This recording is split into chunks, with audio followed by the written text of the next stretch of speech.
We are now recording. Game number 66. World record streak, or at least it will be again soon. My palms are sweaty. My knees are weak. My arms are sweaty. I mean heavy. There's vomit on my sweater already. Mom's spaghetti. Yeah, how shall I put this? We're playing mainline again, something I probably wasn't going to do of my own volition. How many do I have to win to get the record back? Just one. Well, I'll tie the guy with one. And then, I forget exactly how the website works. I don't know if it's the person who got there first, if it's tied, if they technically go above in the list, or the person who got there second, but it would be tied.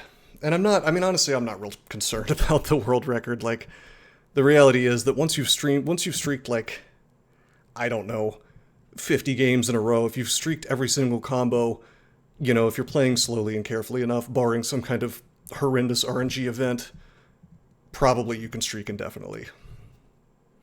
But I haven't played Trunk in a while, so I haven't played since, 0.23? No, it had to be after that. 0.25, maybe? Probably not past 0.27. I'd have to check, I actually don't remember, but enough changes have happened. Actually, a very big change has happened, which is possibly going to change the way this goes. Anyway, in addition to this being game number 66 of the, I guess you can call it the world record streak, this is going to be a tutorial, kind of in line with my Mibby tutorial, where I explain kind of in depth every little thing that I'm doing, as much as possible. What happened was, and the reason we're having this stream today, I have an anonymous benefactor.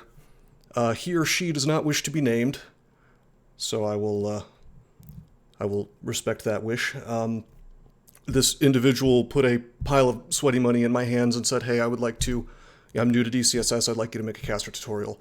Which, I have a lot of caster content on YouTube in the older versions, but I don't think I ever really sat down and, as I was recording the videos, gave a step-by-step.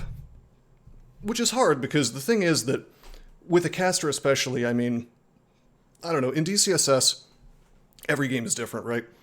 And there's certain, all roads lead to Rome, so to speak. You can kind of sort of push your character in a particular direction, but if the game doesn't comply fast enough, it's going to take you down wacky routes, and that's especially true for casters, because you have to skill in very particular ways, and if you're already down one road, you may have to do something that feels a little suboptimal, just because trying to move on to a different school is too painful at that point, or vice versa. It may be a good move to switch paths, and it's all about trying to figure out exactly how good is the thing that I just found, e.g. the, how good is the spell I just found, the book. And is it worth the skill invest? And is it early enough in the game for, me to be able to pull this off? How much power do I have right now? How much ability do I have to take down the upcoming threats? Like, how much experience can I grab between now and then? It just kind of depends. And some of that knowledge on my part is going to be a little outdated. A lot of things have changed. The most important thing that has changed since I've streamed, and one of the main reasons, actually, that I quit streaming this game was Pleasing Fungus, who is known for making really horrendous changes to this game, sort of returned to developing it and brought back his interesting ideas. He brought in this thing called Attacks of Opportunity, which work really well in D&D, but maybe not so well in DCSS. So the idea is if we walk away from an enemy that is the same speed as us, there is a chance, and I don't know if it's 30%, 50%, or somewhere in between, there's a chance they will swing on us in addition to their action. So they'll keep pace with us and they'll be swinging on us, which ruins the whole idea of pillar dancing, and it ruins the idea to a large degree of pulling things back to a safer area, and so on and so forth. It makes summons way more powerful, because now it's like if you swap places with a summon, that doesn't happen, and then you can create space and reset fights. And the thing is that summons were already insanely strong, which just strikes me as an odd thing to do, but basically random energy is also gone, so you can't reset fights in this game anymore unless you have a specific tool to do so. However, we are going to stream this anyway, and we are going to try to expand the streak. I'm going to try not to embarrass myself. It would be really fun and funny if I lose in the first 5 minutes. Centoyo, no, that is not true. As far as I know, that's not true. Okay, so this, let me take away these boomers. Let me take away Rogi. And let me do this. As you can see, we've started a Gargoyle Earth Elementalist. I have my little streak up. Can keep going. That's what we're going to try to do today. Attack of Opportunity for monsters is completely free. That sounds about right. As you can see, we start with a Potion of Magic now. This is their Sad Pittance, which was an attempt to make up for attacks of opportunity. Not good enough. Sandblast has changed. We no longer need rocks to cast it. However, now it takes 1.5 speed to cast instead of 1.0, which feels really bad. Let's do what we usually do. It's like riding a bicycle. Perhaps I have not forgotten. Let's get a little fighting. Gargoyle Earth Elementalist is one of those meme combos. I'm a little surprised that I don't have one in the streak already. I don't think it's a good combo. However, my anonymous benefactor mentioned it, did not say that I had to play it, but just wanted a caster of some sort. I feel like this is, it's good enough. I will tell you, though, I actually don't think it's a great combo for newbies to start with, because the HP of the species Gargoyle is not very high. So we start with some AC, but not that much. 4 is really not amazing. We have some good resistances. I mean, being immune to poison is great. Being resistant to negative kicks in later as a thing that's useful. Being resistant to electricity is also pretty good, although maybe not at the beginning of the game. But that HP, that's painful. A single Orc Priest could really ruin my day. Yeah, somebody paid up. Someone did indeed. So, anyway, I think that's about it. So I'm gonna keep this really low level, I guess. Yeah, you're talking about Torment. Yes, they are immune to Torment unless something has changed. I'm pressing M to get to my skills. I pressed slash to make it manual, and then I just pressed fighting. I'm bringing fighting online. I really do recommend doing this for the first thing that you skill on most species, because the thing is, if I were to... Okay, so you see how exclamation point switches me between training, cost, and targets? Go to cost, and this isn't just for casters, this is basically for every species. I really do think that getting a little fighting is the move, because if we look at... Okay, so people's instincts are, I'm playing a caster, let me just pump up earth magic. I'm an earth elementalist, let me get earth magic. And that's great, but look at that cost. Look at the cost for everything else. It's only 0.8 for the fighting. We have a decent aptitude, but even if we didn't, the cost is lower, significantly lower, the lower your current skill is. So we have no skill right now, so we can grab that. And if I were to look at, I forget how to make it describe the, yeah. If I hit question mark and then press A for fighting, increases your accuracy and damage in physical combat, also increases your max HP. We don't really care about the physical combat. Unless the game screws us, hopefully we won't be meleeing at all for the next little while. Maybe we have to. We don't have a weapon, so I sure hope we don't. Anyway, I just want the HP. I just want the HP. And we'll see where that takes us. And I've pressed equal. I've set the training skill target to 1. And we'll see... Hey, Fuzzy Cat, that's really funny, man. Let me, yeah, thanks for your input, buddy. That was super cool that you brought up that thing that I banned people for in my Discord a while back. I'm laughing now. All right. Anyway. Let's just walk out of the entrance. I see some potions. We have Potion of Magic identified because we start with it. We get 2 different potions. I'm not going to identify them. Well, I'm not going to drink them. but that's useful for emergencies, I suppose.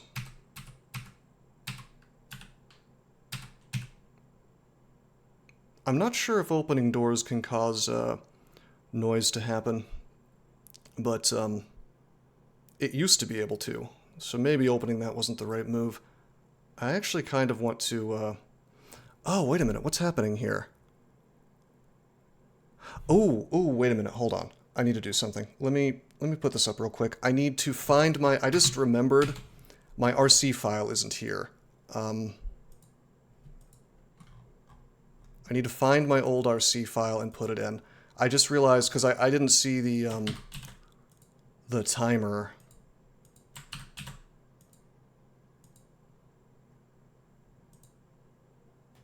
The Zot timer. There we go. See how it's up now. I added my old RC data. That's really important because all my stuff in there that kind of warns me if, you know, for example, I can't like tab myself to death very easily because I have it set to like 90%. I see my Zot timer, which I hate the Zot clock, but it is what it is.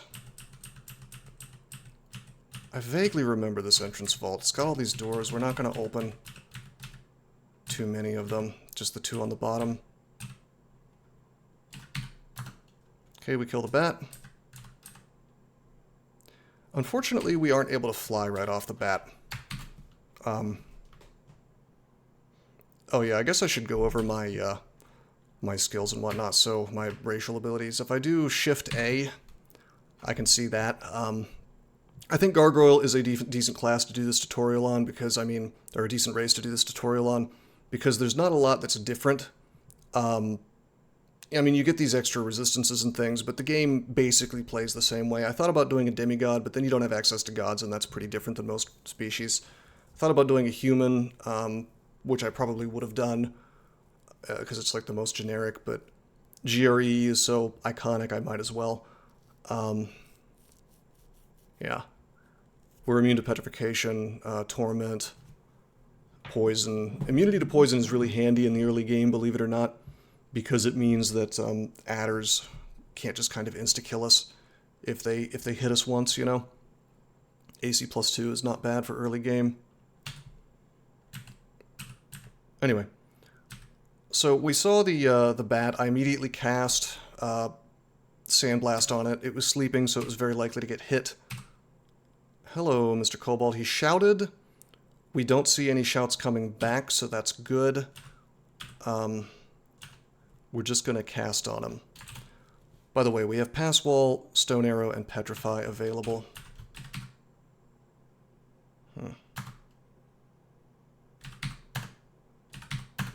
Okay, so this is a great example of why this change is stupid. We actually could have died there, and there was pretty much nothing we could do other than fight him to the death.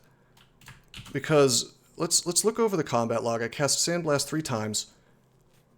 Limiting, attracting other crap. That probably is the right move, but he shouted and I didn't hear any other shouts come back.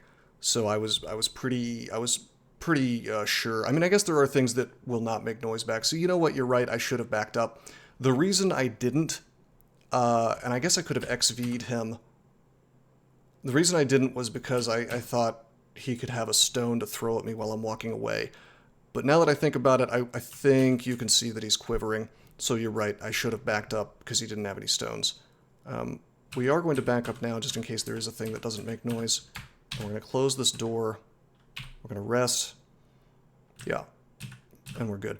But no, I mean, this change, I tell you, I think what they had in mind was, all right, so it doesn't take stones anymore. Now I've got to now I've got to nerf it, which, I mean, if they really wanted to make it not take stones anymore, they really didn't have to touch the spell. They didn't need to make it take 1.5 times the amount of time that it takes to cast, because, you know, if I look at a kobold, he does 1 damage by himself, but with the club, you know, that's another 5. So he could do up to 6 damage, right? Probably a little less depending on my AC. Not that much less. If I do Control P, I bring up the Yeah, the damage is really nice. But you could miss, you know, so you're really subject to the RNG. If I do Control P to bring up this combat log, we see what happens. Whoops, I didn't realize Firefox does that. All right, that's fine. We see what happens with this. So I see him, he shouts. There's no way we can create more distance on him. We use Sandblast, we hit him. Because it takes 1.5, he actually closed the distance and hit us at the same time.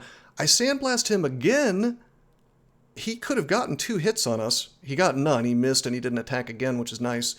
But we got lucky is the thing. He could have killed us right there. And then we did it again, which could have very well missed or done no damage.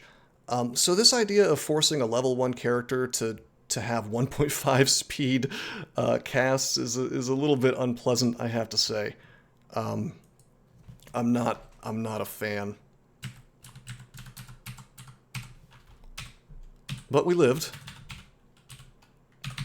Okay, so this isn't necessary, but something I like to do is I'll press the equals key. I'll press I. We've got our little club here. I don't start with a weapon. There's no reason for me not to wield this thing. I'm just pressing equals and I to change, and then I press the letter of the item to change it to something else. I changed it to A. So I press W, I press A, I'm wielding the club. If I press I think it's the tick mark, we switch between A and B, whatever item's in A and B. In this case, club and empty-handed. That's one of the reasons why I like to use A and B as my weapon slots.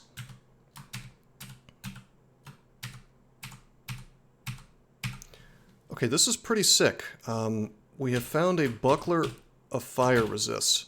Doesn't really mess with our Sandblast that much. I wonder if did they happen to nerf shields?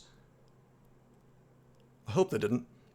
Anyway, this thing rules. We'll be using this for a significant portion of the game for sure. Really, really, really good. I think what they did was they changed it to where it says the penalties will be reduced and eventually eliminated with increased shield skill. I feel like they made it impossible to, or maybe I'm thinking of B-Crawl. Anyway, it used to be you get to 4, you're good to go, so I don't know. We'll get a little bit of shields here in a minute.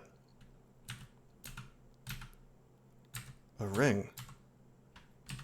They made it like B-Crawl. So you're saying they were too lazy to change the description? Because it says eventually eliminated.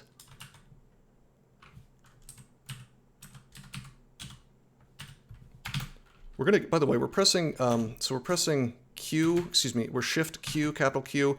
We're queuing our stones so that I can throw like that. Of course they didn't credit B-Crawl. Are you high? They regularly steal things from forks and then pretend like they thought it up themselves. It's actually pretty nasty if you think about it. Alright, so this guy is, I want to say, is he speed 1.5? It says fast. Yeah, he's faster than speed 1. So we cannot get away from him. We kill him with a single Sandblast. +5 Ring of Evasion. We are getting really lucky today. Capital P, that's Shift P. Then we wear, that's to put on a piece of jewelry. Our AC is now huge. No, excuse me, our EV is now huge.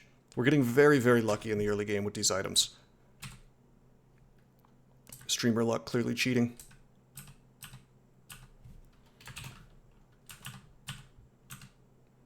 I'm not pressing O, you'll notice. This is a bad idea on floor 1 for anybody, but perhaps especially a squishy caster. I am willing to hold shift and press an arrow, though, which is what's making that little footprint thing go behind me. I just kind of travel down the hallway until I get to a corner.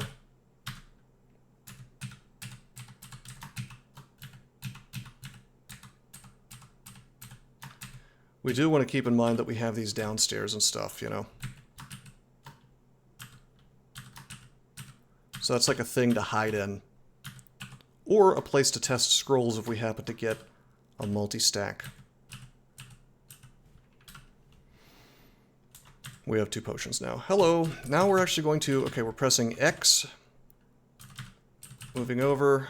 We're hovering over him. We see it says a goblin wielding a +0 club. He doesn't have any stones. He can do a hit for about 6 damage. That's really clever. I hope you enjoy making a new account. Alright, I think I'm just going to put on shield mode, sorry. I'm not going to tolerate this bullshit. It's going to be, let's see, sub-only chat. I mean, that's fine. Sorry that, you know, people are ruining it for everybody, but I mean, it is what it is. You'll just have to sub to me if you want to talk. I mean, it's just Sneed. A guy who was in my Discord and would post assholes constantly. Literal open assholes like Goatsy and things like that, which, if it was in, like, the Not Safe for Work channel, I would just ignore it, but no first-time chatters. What does that actually do? Okay, that's a really good idea. Okay.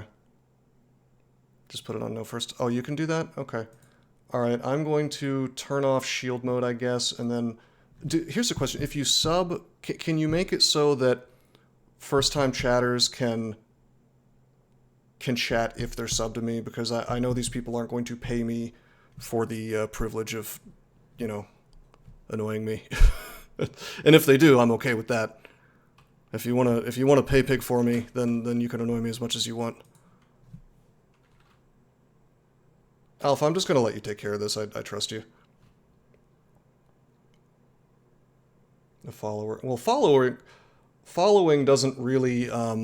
No, I banned them ultra.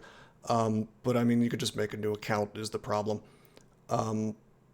Follower only option's not going to solve anything because you can just press the follow button. You know. Subbing is what you have to pay money for.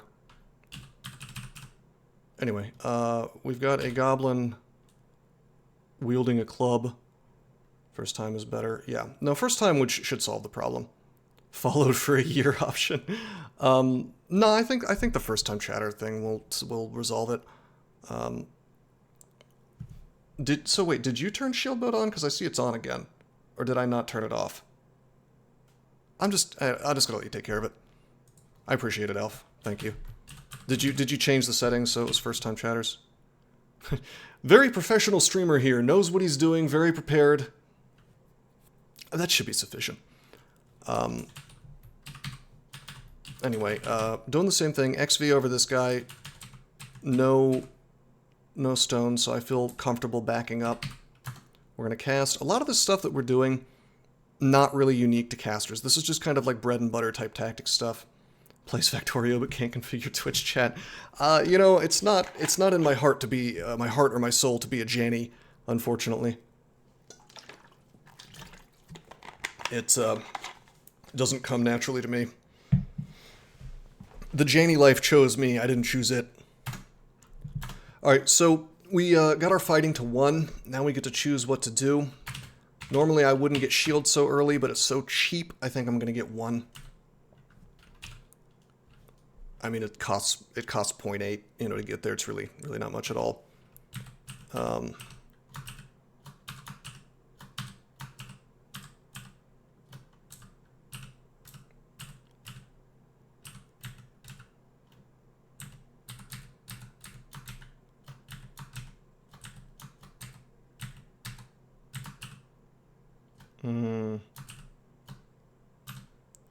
Okay.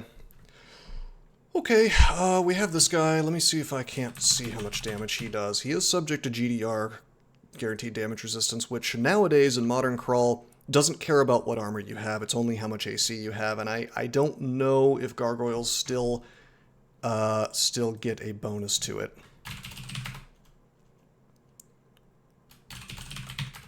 Looks like this is ancient knowledge that doesn't apply anymore, really. That's true, my character digs. He is an Earth Elementalist.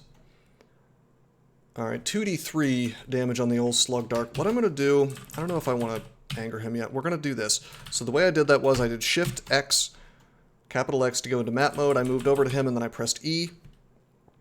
Yeah, they used to Nabises, but I don't know if that applies anymore. I'm stepping away, so now if I try to go back into that red area, It says really walk into a travel excluded area. I've excluded the travel for myself to let myself know that I really don't want to go in there. This guy can only do 2 damage. I'm actually going to walk up to him and cast, because I wanted the Sandblast to be guaranteed to hit. I could have started throwing rocks, and there was a chance that he would wake up there. So, argument could be made that was a mistake, that I should have just started throwing. Oh, hello.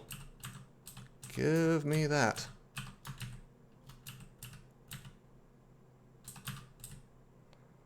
Okay. I'm trying to see if there isn't a way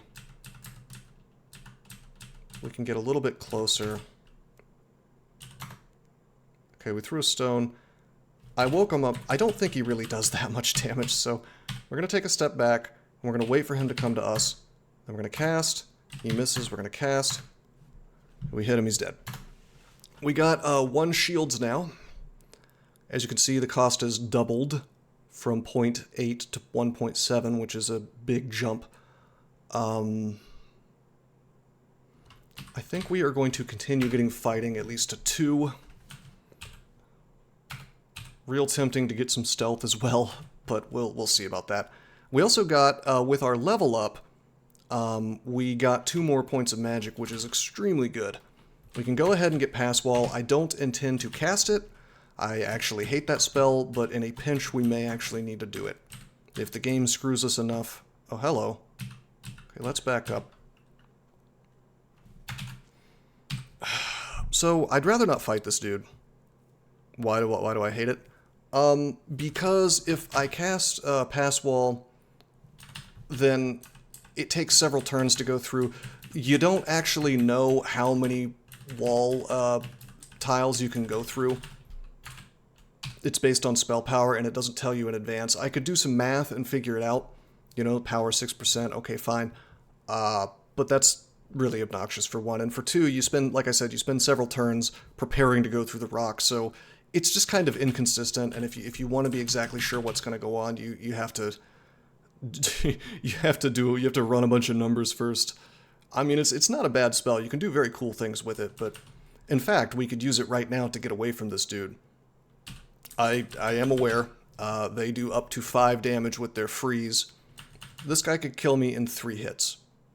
That has a range value. You think that relates to how far you can go? Oh, really? Maybe I am wrong. Thank you, doesn't he? Okay, I see it. You're right.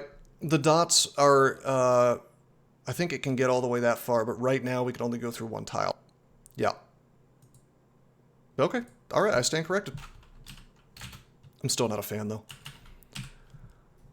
Oh, man. So our Ring of Evasion is worthless here. Our Buckler of Fire Resistance is worthless here.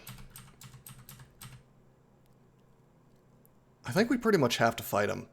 I mean, actually, what I could do, if I wanted to, is we could try to run around.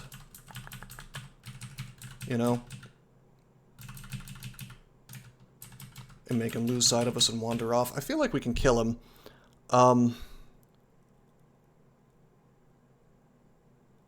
Hit for up to 3 damage. Just dies to 4 Sandblast. I mean, he could die to 1 Sandblast.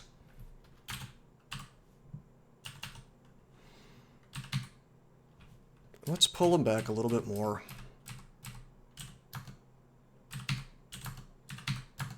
Okay, he's dead. But, I mean, listen, if there's a 99% chance of him killing us and a 1% chance of... or a 99% chance of us getting him and 1% of him getting us, you want to try to avoid that if you can.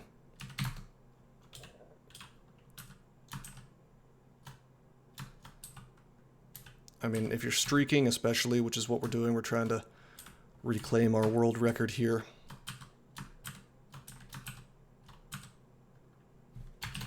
Okay, again, I don't want to, like, wander through. I don't want to shout and pull him. By the way, the T button, the T key is what shouts. You can press TT and make things come to you, but who knows what else is around, you know? Okay, there's our Hobgoblin. He has no weapon. I like that. We XV'd him. We saw that he didn't have stone, so I'm happy to walk away from him. Okay, we got him. in one level, we'll be able to get Stone Arrow. I'm pressing capital M to get to the capitalize menu, or to get to the memorize menu. I can press Shift I to get to my spells menu. It shows me all spells that I haven't, that I have memorized. Is Petrify good? Yes. It's pretty great. We may end up using it. We'll see.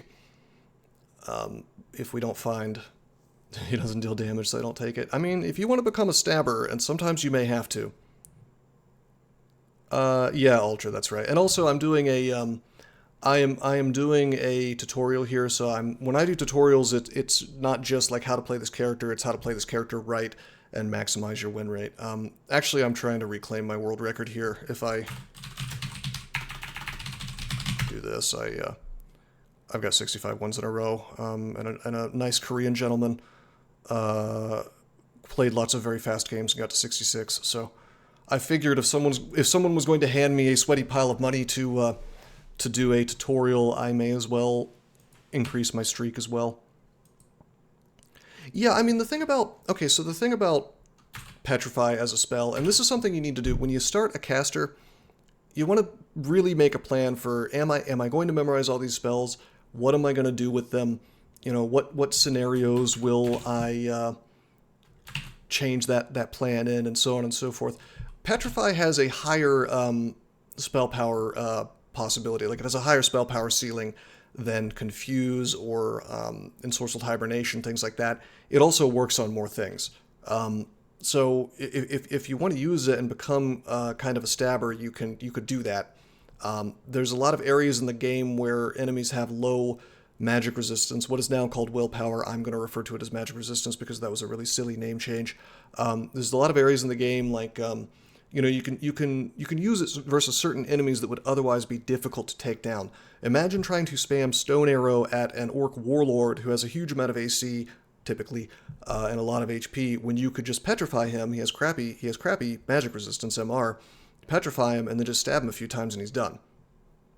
Also, that will let us reset fights if we can cast it on people. It doesn't work instantly, but it does start to slow them down instantly, which will take away, I think, their opportunity attacks, the new mechanic that I don't like very much. So there's our plan. We will go down that road probably with that. If I press M, by the way, and let's just press asterisk real quick, Shift 8. We can look at all of our aptitudes. We see that our transmutations is not great, but that's okay. We can't go statue form later anyway because we're a gargoyle, so we'll probably just use it for petrify if we even go that route. Depends on what the game gives us. Confuse at present form takes a ton of training to power cap and gets 25% on Bone Dragon's Death Yak type stuff. What? Like, what do you mean? I don't understand. Oh, you mean because their willpower, their MR is so high. Mephitic are the best for stabbing. Yeah, no, I agree Mephitic is the better spell for that, but we don't have to do any of that because we have Petrify. But, you know what I mean? The thing about playing a caster is you don't say, all right, this is what I'm going to do. You say, this is what I'd like to do, and depending on what the game gives to me, and this is any game of DCSS, but it's extra true for casters. This is what I'd like to do. And if the game lets me do it, awesome. If not, let's go for the thing that's going to make us win. I'm using map mode again, Shift X, to kind of look up here and get the lay of the land before I walk up. If I use Shift, by the way, while I'm moving, this little thing that's putting the footprints behind me, it will stop me if I see an enemy. Oh, look at our log. A kobold comes into view.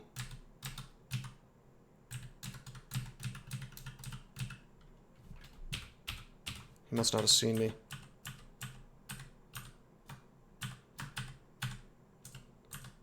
He left view as soon as, is that him again? No. Kobold moves out of view. Where did he go? Mr. Kobold, did you juke me?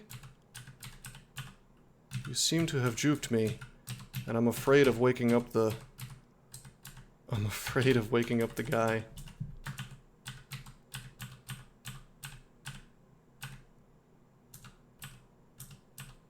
Shouldn't be too afraid of the... hello. Of the dart slug, but I just don't want to risk it. Alright, he has a dagger. He can hit me for 5 damage. He has nothing to throw. We're throwing stones. We cast and he's dead. We have a dagger. If I press I for inventory and A for club, we see my accuracy with that is +3, base damage of 5. If I go to the dagger, its accuracy +6, base damage of 4, a little bit less damage, a lot more accuracy. So I'm going to press W, I'm going to press L, I'm going to adjust with the equals sign and move the dagger to key A, lowercase a, and then we're going to press D, we're going to press L for the club, and we're going to drop the club because it is a worse weapon than the dagger. It also swings faster at 0 training. That is a very good... Yeah, and you can see that, by the way, if I'm pressing X right now, going down here, I'm pressing V, and then I'm pressing A for the club. You can actually see the base attack delay of 1.3, whereas if I go to this, it says base attack delay of, it's up here, 1.0. Less is better. That's the amount of time something takes. You can see that in the parentheses at the top right by time. Shillelagh, like the spell in D&D.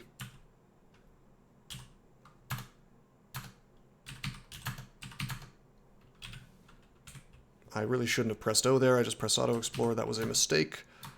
That's okay. Nothing bad happened, thankfully.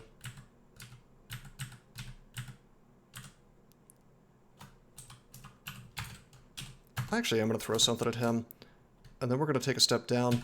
Yeah, Centolio, usually I do that, but this time we actually started with a little bit of stealth on account of our class and our aptitude. We have 2.1 to start with. 2 is kind of the magic number that I found to be really useful. Doesn't he did a really good write-up on it a while ago. I don't know how much of it's still accurate, but 2 seemed to be the sweet spot in terms of like investment for most species with their aptitudes versus what you're getting out of it. In terms of basically you just really don't want an orc priest to recognize you when you first see it, and I think 2 gives you something like a 50% chance for that to happen. Now for my gargoyle, there is a magic sweet spot for HP that I'm trying to get to, which I really want to have at least 18 HP. And that's kind of why I'm going fighting first. The reason for that is because if I do !/ /M for monster, I'm doing a lookup on orc priest. Please note that the smiting does 7 to 17 damage, so if I can get 1 more HP, I am guaranteed to be able to eat at least 1 smite without dying. Okay, we're going to press 5, resting until this dart slug gets to me. I'll press ZA, ZA, ZA, he dies. Fighting is 2.0. I think I actually am going to get shields to 2. I call this leapfrogging. Yeah, smite crit. I call this leapfrogging. I am forcefully skilling only 1 skill at a time. And the thing is, like, having 1.7 shields doesn't do anything more for you than having 1.1 shields. So I'm trying to get to these breakpoints where things actually change. And that's also where the cost changes. So now we're taking our shields to 2. Ordinarily, I'd never train shields this early. But this will make our spell success rate go up in the shield because it does reduce it some. And maybe if we're lucky, I think it might even increase our SH a little bit. We started with 1.1, and the cost is only 1.7, so we might as well get it to 2. Okay, if I press Shift X, I go over to here where that exclusion was placed, I press E again, it becomes a tiny exclusion, I press E again, it goes away. Yeah, Quad 9s, I'm dead. Excuse me, could somebody get this first-time chatter Quad 9s out of here? I'd like him banned, please.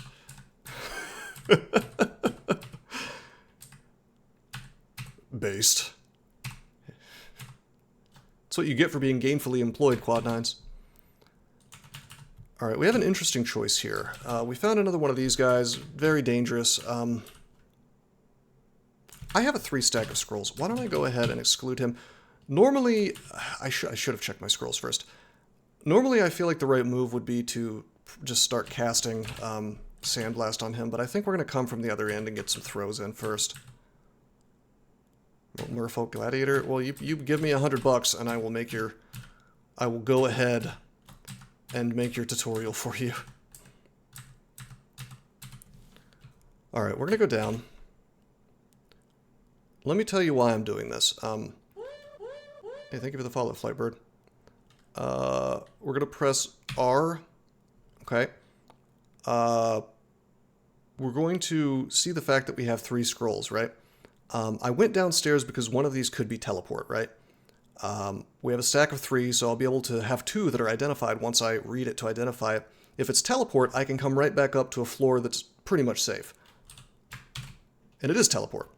So I don't want to teleport on this unknown floor. However, if it hadn't been teleport, what it could have been is magic mapping. And so I would rather cast the scroll downstairs on an unidentified floor so that I could potentially map the thing before magic mapping is identified.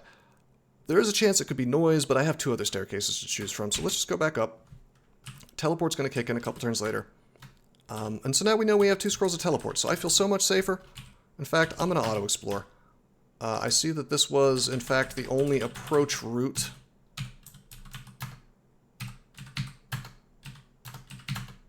We killed that guy. He's gone. Okay. As you open the door, creaks loudly. Oh no! Little shortcut there. I'm holding Shift and then pressing X, and then I'm pressing the right caret, and it takes me to the nearest staircase. I'm pressing Enter. It took me there. Something interrupted me, which is that the door creaked, and then I pressed Control G, which is fast travel. To ordinarily you use it to go to a branch, but if you just press Enter, you end up on the staircase. It's kind of amazing that I even remember this shit, considering that I haven't played DCSS in probably 2 years. Something I like to do before I leave floors is I like to press Control F for search. I press dot. You may have seen me doing this. Shows me all the items on the floor except for useless and duplicates. If I press equals, I can see the useless and duplicates. No real reason to do that in most cases. There's a club. There's 2 clubs. There's 3 clubs. Yeah, I feel like when you win 65 games in a row, you just, yeah, it's Control G to fast travel. What's wrong with that? Hold on, I'm gonna have a little sip of this water. You know, I understand Twitch is like a really stupid platform run by silly people, but you would think that there would be a way to just hold first-time chatters in a queue and then approve their messages manually. Something like that. I mean, again, I'm not really a Janny at heart, but... Oh, is that what it does? Okay. So, like, once you approve them, do you have to still approve all their messages, or... Because what... I mean... how would I do it? Like, approve or deny? Imagine Twitch being clever. I mean, in this case, apparently they are clever, so that's good. No, Quad Knights, I'm not actually talking about you. My messages are awesome. Well, you're not a first-time chatter, so it wouldn't be holding yours. Okay, we're on floor 2. This is where things get really exciting. Possibly the most dangerous place in the game. Oh my god, look at all this bullshit.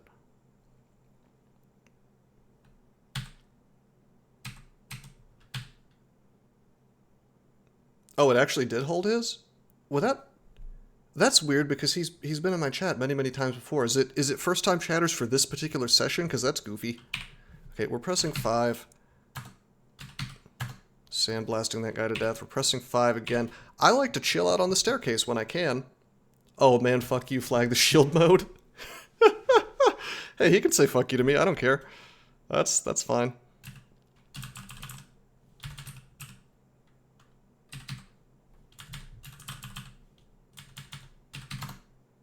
Kill the hobgoblin, you hear a shout, X2. So I'm on the staircase, and what's the worst thing that can happen? Oh no, a single hobgoblin with no weapon gets through. This is the best place to be. Always be stair dancing. Stealth helping a bit here. Exactly. No, I agree entirely that having at least 2 stealth is, yeah, first time down on floors now that the stair is still under... Oh, wait a minute. Is that true? Did they change it to where it's no longer the first time you enter the floor, but instead it's, the first time you go to that particular staircase if it's unrevealed? Because if so, That is I don't like to praise mainline, but I'm an honest man. I got to give credit where credit is due. If they made that change, I'm in favor of it. Not sure when it was implemented. Well, just for the people in the back of the class, basically what the me, by the way, the me and team is actually very good at DCSS. If you don't know that player, he's done some good things in tournaments in the past. But anyway, for those of you who don't know, there's this kind of recondite, lesser known mechanic where the first time you go into a floor, nothing can do anything to you. Like while you're coming down, it's like you move down instantly. There's no chance for something to attack you. But after that, if you go down, things fuck you. Why fuck me? But if something if you go down like a second time, you could be hit on your way down if something's waiting by the staircase. Apparently what he's telling me is that now that applies to every single staircase the first time you go down it, as long as you haven't explored it yet. Yeah, don't give my mods too much to do. I don't really care about cursing personally. Frankly, if it was up to me, I wouldn't really censor anybody except people who are going out of their way to try to annoy me. But if you want to insult me, that's fine. I take that better actually. Outright insults I respect.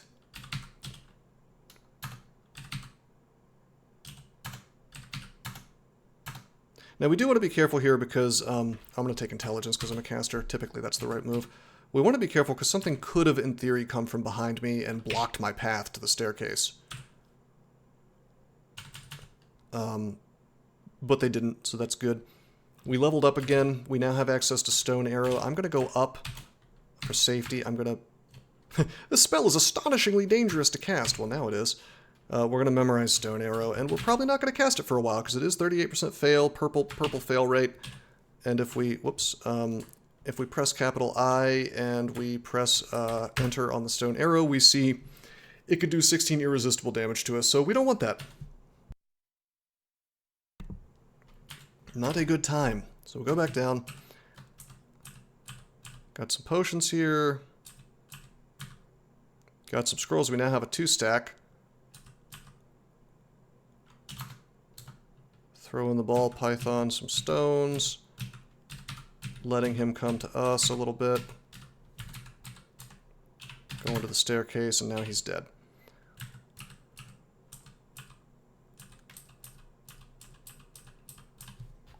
Picking up the ring mail. There's no such thing as a cursed item anymore. So let's go up. Let's wear the ring mail and see what our cast rate is. 16% fail rate. I'm not a big fan of that. Let's keep the 6% fail rate for now, and let's, it's about time to start training. It's about time to start training our skills up.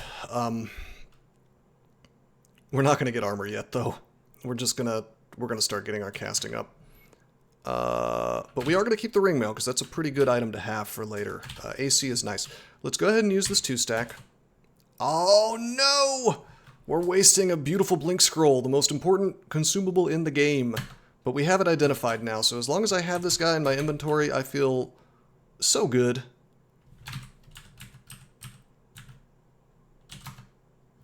We are out of stones. Unlike monsters who now have infinite ammo, we do not. However, we do have infinite sandblast, so at least there's that. Blink scroll, so good.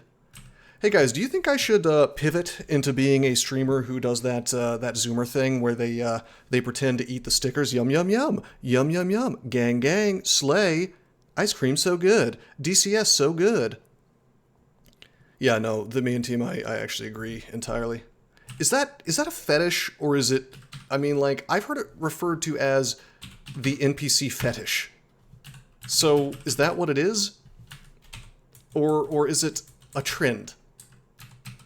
I guess I'm just trying to figure out if dudes are jacking it to that. Please never do that again. Whatever, old man. You just wouldn't understand us Zoomers. It's called modern society. Whatever, man. I think I'm pretty good at it. Okay, he had ring mail on. That was a little questionable for me to try to kill him with Sandblast. He had a little more AC, and Sandblast is kind of susceptible to getting dabbed on by AC, but that's okay. It looks like we got our... I'm good at being an NPC. Well, you see, I have to argue with them on the internet so much, Alf, that I've learned the ways of my enemy. Sun Tzu told me to do that. To Sun Tzu. Oh no. Oh no, the Mian team, he's like he might be a secret Coomer. Keep an eye on him. Anyway, yeah, thank you, Alf. Anyway, we got our shields to 2. We're going to take Earth Magic to 4 now. I'm not doing the NPC thing. I mean, I should. I get so much money. Although I think I've never seen a man doing it. So I think maybe you have to be an attractive woman to make money off of that. I mean, maybe not. I don't know. It just seems to be that the only people I've seen doing it just seem, maybe it's a coincidence. Maybe an old man can make it happen. You've seen a man doing it? Oh, I stand corrected. All right. Who was it? Do I want to know? Skull Crusher? That looks pretty cool. Imagine if we found that. +7 strength, speed, giant club. Too bad we can't wield it as a gargoyle.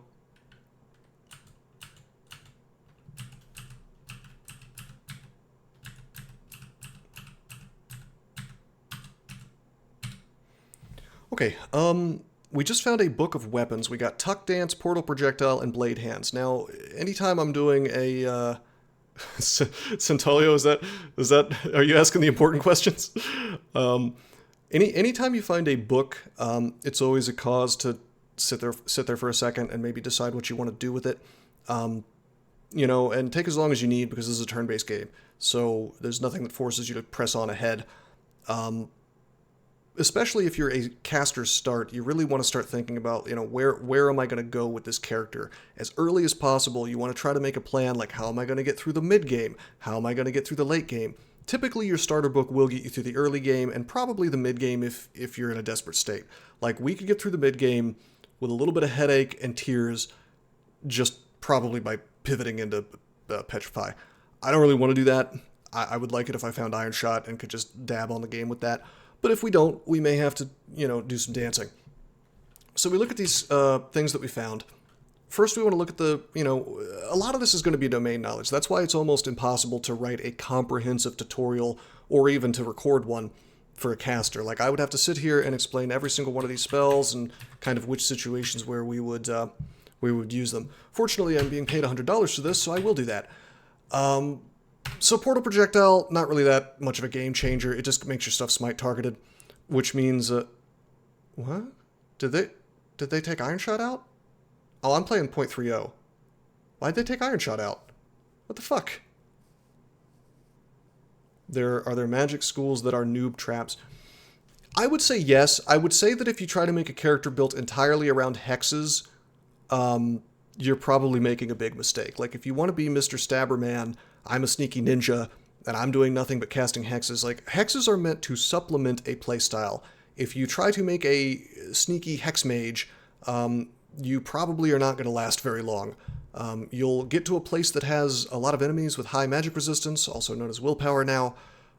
Poison is what I would call an early game school. Like, if we were to !/S poison, we see all the poison spells, some of which are NPC spells. I don't know why it's saying Storm Form is a poison spell. It's not. You know, I mean, wait, does Venom Bolt still exist? That's got to be NPC only. I'm sure they don't let the player have that. There is some great stuff that's poison. Like, Mephitic Cloud is awesome. Ignite Poison can do some cool things. Some of these aren't poison spells, like Dragon Form isn't, obviously. But yeah, it's an early game. It's an early game spell school. And Hexes, like I was saying, it's a situational spell school. Transmutations, again, like, is another thing where if you try to focus on it, like, what are you going to do? Teleport really hard at the enemy? Play a version of the game that has that really cool black hole spell in it, and then maybe. But on the other hand, there is... Oh, I guess you can't search for the spell school. Oh, maybe you can. But no, it's not showing. Unless they took it out. Where's my favorite spell? What's it called? What is it? The tentacle, the tentacle spell. Something rift, something. No. Why in the hell would it not let me search by spell school? Why would they change that? why in the name of God would they change the search feature and make it worse?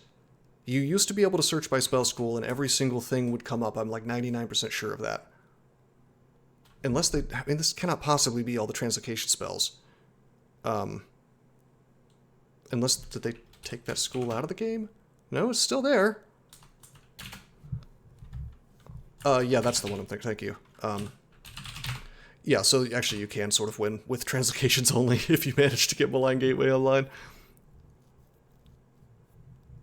Anyway, my point is that, yes, there are noob traps, but then again, if you know what you're doing, you can kind of sort of make it work. But we're just going to go over the ones that we just found. So, so if I press capital M, Shift M, and then I press exclamation point for describe, portal projectile lets us throw or shoot things. If I had a bow, a crossbow, or even stones, and I had portal projectile active, it's a buff. I cast it, I throw, and then I can throw things and shoot things and launch things at any enemy that I want that's on the screen and not behind a wall. If it's behind another enemy, don't care, hit it anyway. Higher accuracy as well, so you're not very likely to miss on top of being able to shoot through things consistently. Now, obviously that's a, you know, it's two schools, hexes and translocation. If you see something that has two schools, it's going to be harder to cast. You're going to need to have training in both. Flightbird, thank you for the sub, I appreciate it. So, I mean, you want to be, even if it's only level 3, which is pretty low, you want to be really sure you're going down that path. And if we look at our hexes and translocations, even if there was some reason I wanted those, wanted that spell, our hexes is pretty shitty. A -1 is not a great aptitude. Our translocations is equally shitty. Not the worst, but still not great. Could we get portal projectile online? Yeah. Do we need it? Nope. We're not throwing anything except for rocks, and that's basically just to get dudes' attention and to get a little front-loaded damage. Go to describe again. Another spell that we found was Tuck Dance, Takima's Dance. I call it Tuck Dance because I'm just so cool. Yeah, this is really useful. This is actually awesome. If we're having trouble by the time we get to Orc Lair, maybe we'll memorize this and use it. There's situations even now where we might want to use it. I mean, I don't know. If we find like a named enemy that has a really good weapon, you can just like rip the weapon out of his hands and then it starts beating his ass. Which is actually some Three Stooges type comedy if you think about it. Like you're carrying a club and it flies out of your hands and starts beating you. Problem is, I would need to get hexes, and I think I would rather not put experience into that right now. Could I get it online? Yes. I don't think I'm going to focus on that for now. I think I want to get Stone Arrow online, and if there's some reason for me to go this direction, find an enemy, you know, a set of enemies that has really good weapons, and I mean, eventually I will. I'll run into like an Orc Warrior, and then after that, like an Orc Warlord or an Orc Knight, and then it would be a really, you know, it would really behoove me to take the weapon out of their hands and reduce the damage they can do while creating a temporary ally for me. We also found Blade Hands, which would be a pretty cute thing to do on this character. It's transmutation, it takes my weapon away temporarily and gives me these blade hands on my hands, makes it so I can't cast as easily while the blade hands are active. One of my favorite spells in the game, probably not something we're going for. Can you win with a Draconian with nothing but dragon form if you call him Cisco? The only Cisco I know is Commander Cisco of Deep Space Nine. My friend. Where's Poob? So I can squeeze in these Star Trek references and he'll actually get them.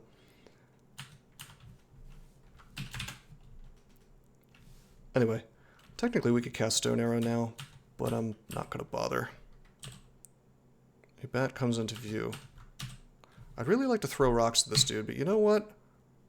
We don't have rocks. I'm just going to press dot. Dot. I don't want to shout if I can avoid it. What am I doing? Oh, that's dangerous. Okay, this guy over here, we're gonna X, I call it XVing. We're gonna press X, we're gonna go over, press V for description. This is a dispersal trap, one of the more unpleasant additions to the game since I started playing.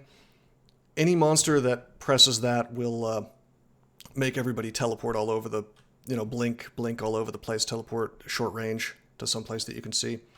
Yeah, the Mian team. I heard about that, and I don't think I'm going to talk about it too much in this tutorial because I'm really hoping... well, it's a foolish hope, but I'm hoping they don't implement it. It's a really... I'm not a fan of the idea. Hey, I'm curious. Did you have to manually approve his message? Because if he subbed to me, it should...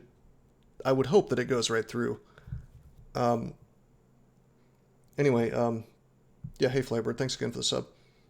Thank you for doing the stream. It's me. Oh, are you my anonymous benefactor? you didn't have to give me more money. I appreciate. I mean, I am grateful. But no, thank you. I appreciate it a lot.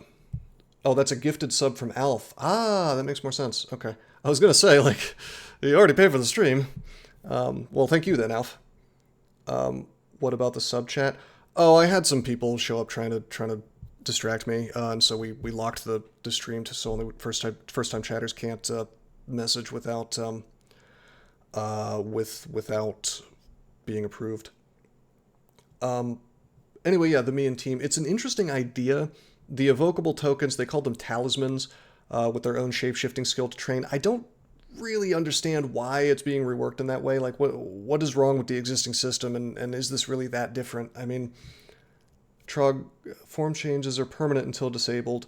Trog doesn't mind them. If this is all, I'll say this, if this is all an excuse to make it so forms are permanent, I kind of like that. But my issues with it, and I may be wrong about some of this stuff because I haven't played the trunk, version yet to test this stuff, but here's the thing.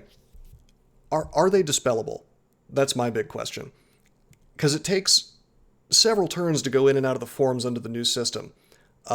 So if you get dispelled, which happens a whole hell of a lot in certain areas of the game, like when a nice purple gentleman with purple breath in Zot. Okay, so that's my first concern. So I'm glad that that's not the case, because I was just picturing like purple dude breathes on you, paralyzed for 5 turns, rip run. Yeah, but the thing is, Nebesis, you could already do that, and you had to struggle for it, which I thought was awesome. Like, actually getting statue form online as a troll was completely sick. Like, it was awesome because you had to work real hard to make it happen. And then once you had it, yeah, the thought had occurred to me, Alf. I wouldn't call it the hate brigade, Wesley. It's not the people who they don't hate me, I don't think. I think they just enjoy trolling me, which I can respect that, but I'm trying not to lose my streak here, so I actually respect those guys a lot more than the kinds of people who send me death threats on Reddit. I mean, I guess I would kind of have to, but I can't do it without crediting B-Crawl. Anyway, I'm trying to keep an open mind about the talisman thing. I just think it's a little bit goofy, like, okay, so we're trading books, which is this thing that you have to find to get the spells, for this other thing that you have to find to basically get the spell. We're calling it shapeshifting instead of transmutation. I don't know. I really would have to play with it. I mean, the whole idea doesn't sound dumb to me. It's just like, it's got to be implemented right, and I'm not so sure. We need to make this game, but better. Well, I was working on a fork for a while, and then, as you know, I decided what a waste of time. But I mean, yeah, we could make something like it. I'm just not going to call it Crawl. Maybe something that's... I've always wondered if you could make a version of Crawl, a game like Crawl, that is more accessible to, your average person. Because this is a game that, my God, you have to have the endurance to climb a very steep cliff of... I mean, listen, you show a new player one of these, and they're just, you might give them a stroke if they see this, you know what I mean? Like, most people don't want to read all this shit. Anyway, all right, let's get back to the game. Oh my God, this would be a good use of tuck dance. What you got there? Just a regular flail. He's got 1 AC. We could probably beat him, but he does 15 damage each. Let's pull this guy up. Good old Terrence. Based off of clicking instead of shortcuts. Fair enough. I do think that would be a step in the right direction. The over-implemented keyboard shortcuts allow the game to respect your time like nothing else. Yes, and the problem is that by definition there is just like a huge... I mean, I don't know, like, okay, so during this tutorial I've been repeating myself a lot because repetition is where you learn things. And I've been saying like, oh, I'm pressing this key to make this happen. And you've probably, I hope it's not too annoying, you've probably noticed that I've repeated that, you know, for a thing that I've said it before. But I mean, that's just like, there's so many hotkeys in this game that you're not going to learn them all without being exposed to them repeatedly in that way. Macro for spells or quivering them. You know, that's not it. It's that I don't, that mechanic was put into the game before. Okay, so the same way that I quivered my, my stones, you can also quiver spells if you want to, and you can, there's some way to make it so that you can tab fight with them, and you can like basically throw the spell with the F key. I don't like this. I very much like my spells and my quiver to be totally different things. So the way that I cast is I just press Z, and then I select my spell. If I want a list of all spells, I hit question mark, and we go, you know, we pick which one we want. So that's not a matter of me trying not to expose people to that. That's a matter of me just not liking, you know, the mechanic. Yeah. Anyway, Terrell, wait, hold on. Excuse me, Terrence. Terrence the Incautious, not Terrell the Incautious. He has a, it's not showing this on this example that I looked up, but he's got a flail. He does like 15 damage right now, and he's got okay AC. What I wanted to look up here was his HP, which is about 20. So at best, it takes 2 shots of Sandblast. At worst, many, many more.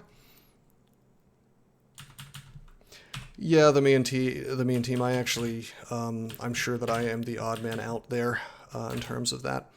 I really want to memorize Tuck Dance, but we don't have enough spell levels left.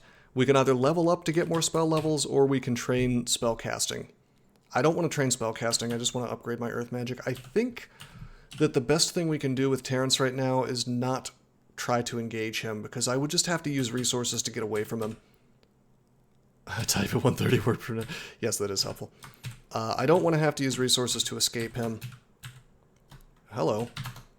Normally I would be terrified of this adder, but because I am a gargoyle, one of the big benefits of being that is that my poison resistance is infinity, so while the adder is fast and does hit reasonably hard, 4 damage, the big thing he can do is poison you and just really own you in the early game. However, we're a gargoyle, we have nothing to worry about. I see that the cost of Earth Magic is at 4, the cost is 3.5.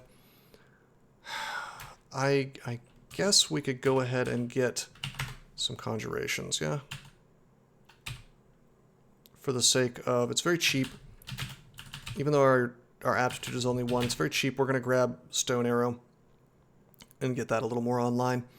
Because the difference between Stone Arrow and Sandblast is very much affected by AC, like a lot. Damage is strongly reduced by armor. Stone Arrow, not so much. And it does more damage. Costs 3 mana versus 1, which is unfortunate, but I still want to get it online because, actually, what's the range? Is the range the same? The range is the same, which I seem to recall that being different before, but that's okay. The big thing is it only takes 1 turn to cast. That's the actual thing. Could this metal wall indicate perhaps a vault?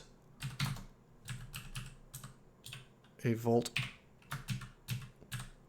with an altar in it?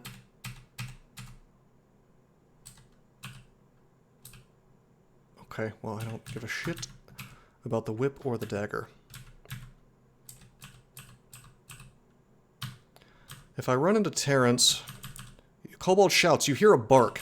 Either there is a dog or there is a gnoll.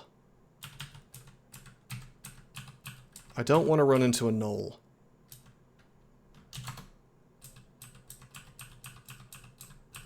Please don't be Terrence over here.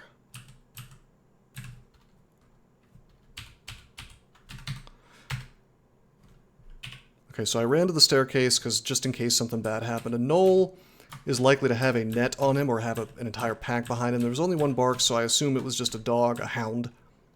It could also be a jackal. Excuse me, doesn't he? It looks like a gnoll comes into view. I always assume the worst case scenario.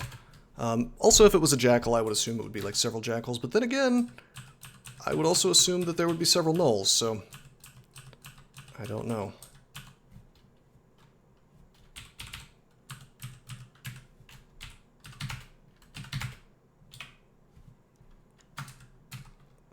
A gnoll on D2. If he's alone, it's not that big a deal. I wish I had gotten a look at him, but he moved out of view as soon as I... Oh, there's also a jackal!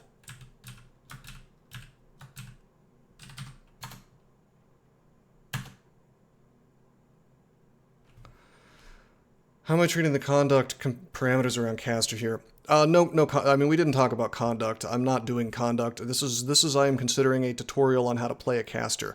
But the number one thing about winning in DCSS is just because you are playing a caster doesn't mean you stay a caster. We will stay a caster, though, because the thing is that certain starts they really don't behoove you to changing around very much. And I would say that GrEE is pretty close to being one of them, because your intelligence is high, your other stats are not great. You can change that over time, but you're going to put so much investment into earth magic and things that it's going to be hard to become a real warrior. But will we kind of hybridize a little bit? Probably. All right, we have Telly Scroll. We have a bunch of different potions. I should have used that 2-stack. Okay. I'm going to save my mana, and I'm going to attack him. Okay, now that this guy's close, let me show you an old trick. Z, A, Sandblast is being cast. Boom, boom.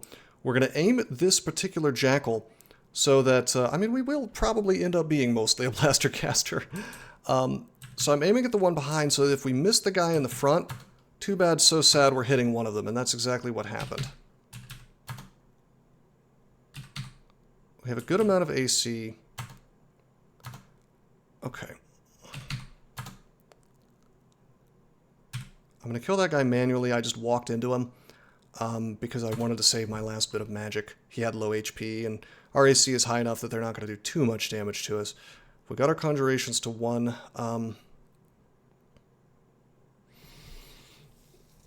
The mana situation is bad enough that I'm really tempted to get a level of short blades, but it's just a basic dagger, so I don't think we're going to go down that route. If we find something that's branded, then maybe. I think probably just keep getting conjurations. Are pure casters just worse than fighters in this game? You know, kind of. I would say that you get way more options later on with a caster. I'd say in the very early game, it kind of does a D&D thing where you're a lot more survivable it's a trade-off. You're a lot more survivable as a warrior type. Obviously, if you're playing like a really easy species like a Minotaur, you are going to have a lot more HP, you're going to do a ton of damage, you're going to have extra damage from your horns, so on and so forth. Now, you know, if I play like a deep elf, I don't know, a deep elf conjurer or a necromancer or whatever, I'm probably going to one-shot most things, but if I run out of magic, I have a very serious problem. And ever since they added this, they took away random energy and they added in the attacks of opportunity, I imagine it's a miserable time if you end up next to an enemy and you're out of mana. Now, they give you a potion of magic to start with to compensate for that, but I just don't know. Also, I think I'm going to drink whiskey and play risky by not drinking those white potions. We have the Scroll of Blinking, so I feel pretty good about being able to escape problems right now. You hear a shout X2. So he could have... He's a big boy. He's quivering a throwing net. Oh no! Alrighty. That's okay. We have the Scroll of Blinking, so if needs be, we can get away. Blink will take you right out of a net. Blink Quaff Mute into can't read scrolls when threatened for content. Hell no. Alright, so I'm going to show you guys a trick. We're XVing over him. We see that he's quivering a throwing net. We heard 2 shouts. We know he has buddies behind him. This is D2. Gnolls are pretty strong on D2. I'm pooping myself a bit right now. How do we survive? If I press E here, I can get an idea of what I will be able to see in this position. That means I can't see him. See that? See how he's not in the red? So I know it's safe for me to move there. Likewise, he moved. Now I can just take a step away. He throws the net.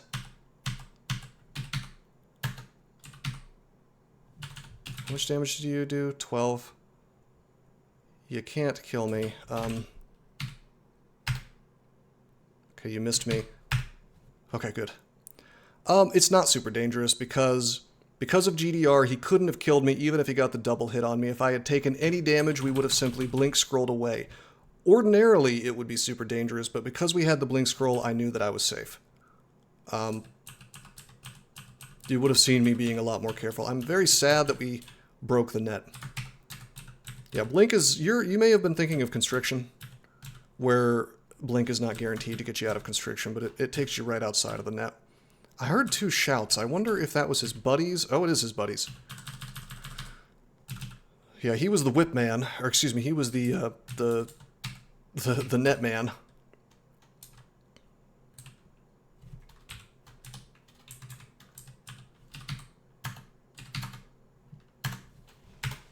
Okay.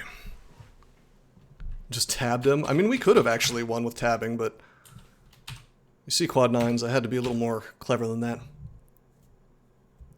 Not having blink and the other Gnolls finding too quickly. Oh yeah, no, let me think, what would I have even done? If I didn't have the blink scroll, that was a really bad situation to be caught in without resources, because there was really no way to walk away without getting netted. Probably the sequence of events would have been the exact same, except as soon as we were netted, instead of trying to walk away, I think I would have just committed to the fight and started, I forget, could you throw things when you're netted? I may have started quaffing or something, but usually you have some resources by now, and I mean, we have a lot of resources right now, actually, even though many of them are not identified. They're still available to us. It's just kind of a crapshoot to pop them on. Hey, we just found a scroll.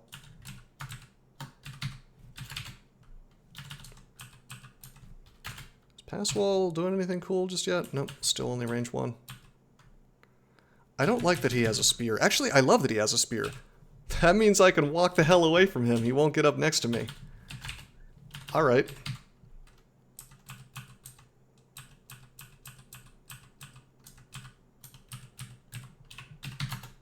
Nice, and we got him. Alrighty, baby. We got the best item in the game. I mean, I'm just kidding. We don't have the best item in the game. We have a spear, though. I'm moving that with equals I. I'm moving the key to A. I'm pressing WA to wear the spear. I am dropping with D the dagger. I like having a spear because then you can press lowercase v and I can kind of evoke it to hit a couple tiles away from me. And you may be thinking, gee, you're a caster. Why do you need a weapon? Well, I only have so much magic. You might be surprised, Flightbird. They've been renaming things basically because they think they're offensive. There was this really cool sword in the game called Jihad, and that just means like holy war, right? Or divine struggle or something like that. And that's what it was. It was a sword that made you into basically all of your followers would go berserk, and they'd be, you know, filled with holy zeal basically. Hey, Mazanaka. No, a nice anonymous benefactor gave me a sweaty pile of money to do this tutorial. That is what happened. Which I do appreciate very much. 16 damage, oh boy. I don't know about fighting him. Can he one-shot me with the slow speed on Sandblast? 16, technically that's 32 damage. I'm definitely running the risk.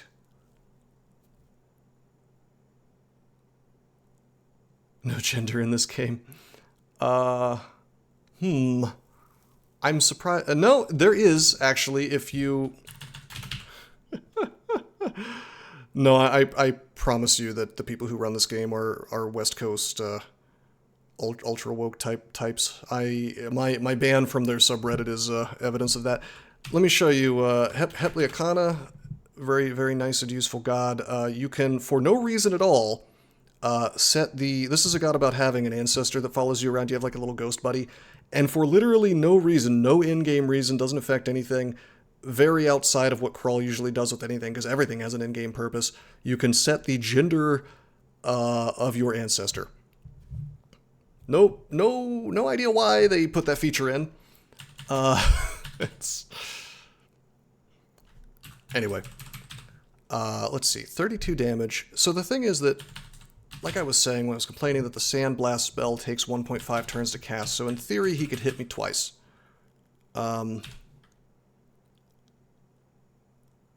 You know, if they were going to make this change to GDR, they should have put it in the game somewhere, like a parentheses around after the number, like AC5, parentheses, here's how much GDR you have. I don't think we want to fight this dude. Basically, there's a chance he could get 2 hits on us if we fail hard enough. That's 32 damage. We reduce each one twice. Well, we reduce each attack, so 2 attacks reduce them, so they'll get, at least one will get shaved off. But if he max rolls twice, if we assume, let's just assume for the sake of argument that it's guaranteed to take at least 2 damage off, even that, instead of doing 32 damage, it would do 28, which is more HP than I have. So that attack, that weapon is just a little too much for me, and he has noticed me. If I wait and he ends up there, and I cast the Sandblast, there is a chance that... God, we have good evasion. It's very unlikely that he hits us, but this is streak play. We're just not gonna... We're not gonna take the risk. Oh, is this the new formula? What about the old racial bonuses? Do gargoyles still get a bonus to it? GDR percentages, 8 AC... I wonder if there's a command for this, actually.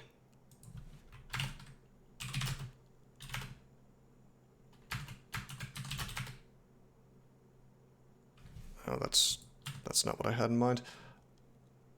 Into a based halberd. I like the spear, though. It attacks at a speed 1. It has a base attack speed of, excuse me, well, I guess it's 1.1, but it's still reasonably fast. Yeah, fair enough, doesn't he? Okay. So what's, let's see, AC to the power of 1/4 times 16. Can somebody run that through a calculator and tell me what happens when you put 5 in there?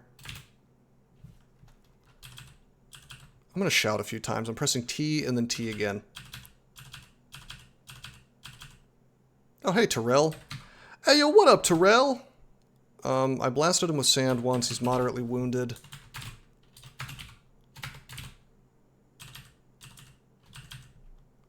Maybe we can just kind of cheese this. I don't want to be in range of the dispersal trap, though. This floor is sketchy. I don't really want to be on this floor anymore. But it's less sketchy than what we could run into is the thing. Like, all of our enemies are speed 1, excuse me, speed 10, so the same speed as us. Okay, he didn't die. I have 23% GDR, so you're saying 23% times 5. So that's like 2, right? Do you round up? It's a 5 AC, so lol. Yeah, I'm tempted to go ahead and pop on my my ring mail. That might help a lot here, but that's gonna mess with my cast rate, so maybe not. God, still 22% fail on the stone arrow. Really annoying. We're really trying to get that online, and I wonder if maybe I should just be focusing on earth magic.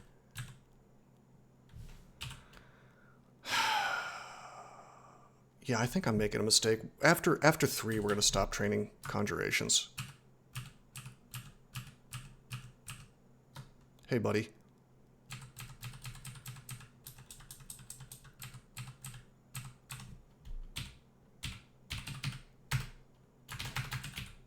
This is called stair dancing. He's a little bit hurt.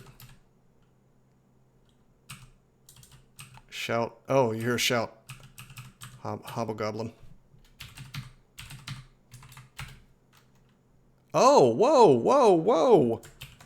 Fuck you! The no shots you hear shout, the hobgoblin drinks a potion.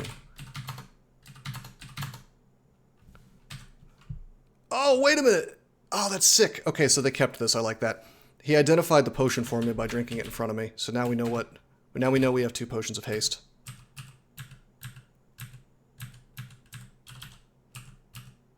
Okay, so welcome to Stair Dancing with a low-level caster. Do you see what I'm doing here? I'm going from staircase to staircase. I'm casting Sandblast on him. There's no chance for him to actually get next to me. And we're just going to the other staircase, and we're trying to whittle his HP down.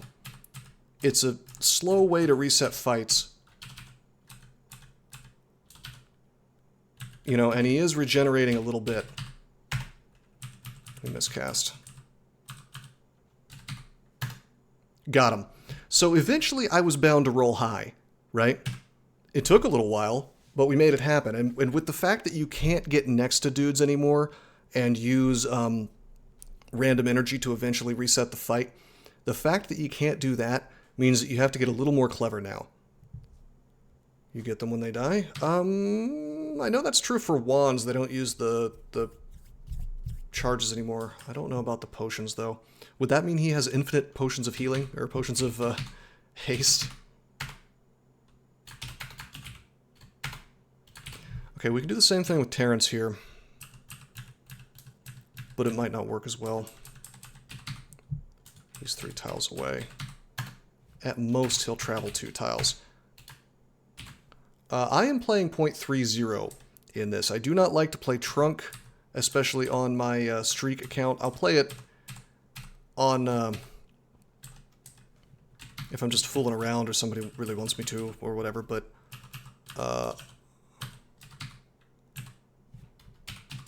it's just like too many, there are too many bugs.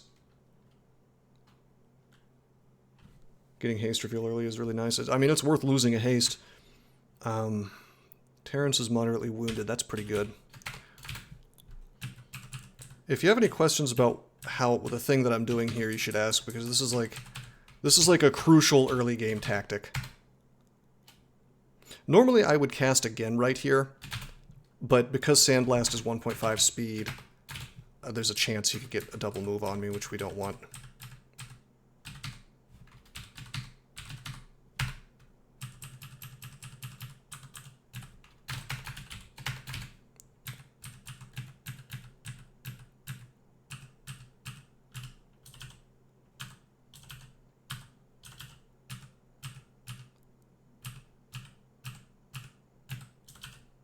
He wandered off.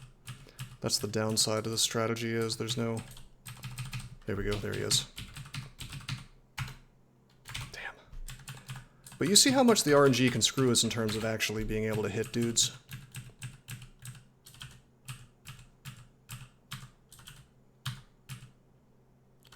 He gets a chance to get his HP back. But eventually we will roll high enough times in a row. And the Zot clock will stop us from doing this eventually, but we got lots of time. I mean, honestly, the funny thing is that this was less possible when food was in the game. This kind of, probably what the devs would call degenerate play, was less possible under the food system than it is now. So, joke's on you, devs.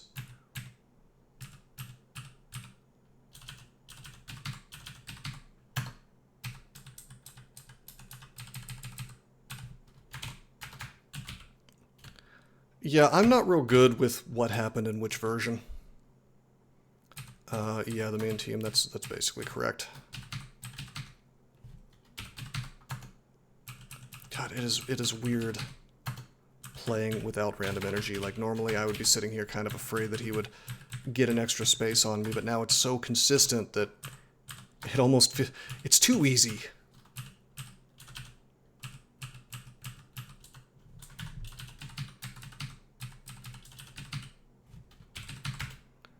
Like, the funny thing is, random energy could have stopped me from doing this as well, but they took that out.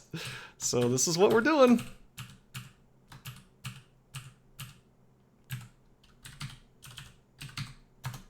Got him. So, I mean, that took a minute or so to make happen, but it happened, and we got a shit-a-load of experience for it, I hope. Earth Magic to 5. Maybe not that much. A little bit, though. He had Ring Mail, a Potion, and a Flail.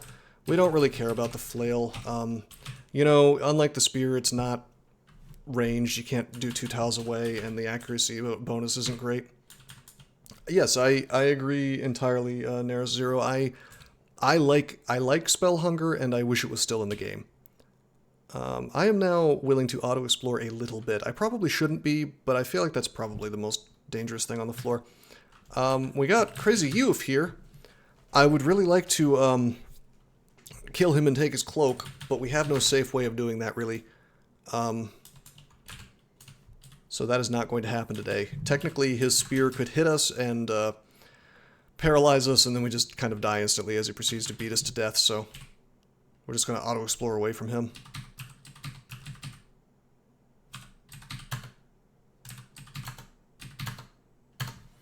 Got to level 5, got a couple spell levels from that. Not going to bother to memorize anything. Yeah, I don't... That's true. I could blow a haste potion, but blaze potions are so valuable for my continued survival into the game that a little bit of extra AC from the cloak is probably... I don't know, especially considering that I'm getting more and more AC from being a leveled up gargoyle. I don't know. I value that resource too much. But yeah, these ruined doors they can't open, and auto explore will not try to open a ruined door, so that's nice. We're gonna Control F dot period to see if there's anything on the floor that we missed. I see nothing that I care about. You know, with all this stuff identified, haste, blinking, teleport, some of the most important resources in the game, I think we're gonna just not quaff these potions still. I am going to wear this ring mail, and we're going to see... We go to 11% Sandblast. I think I'll stick with the robe.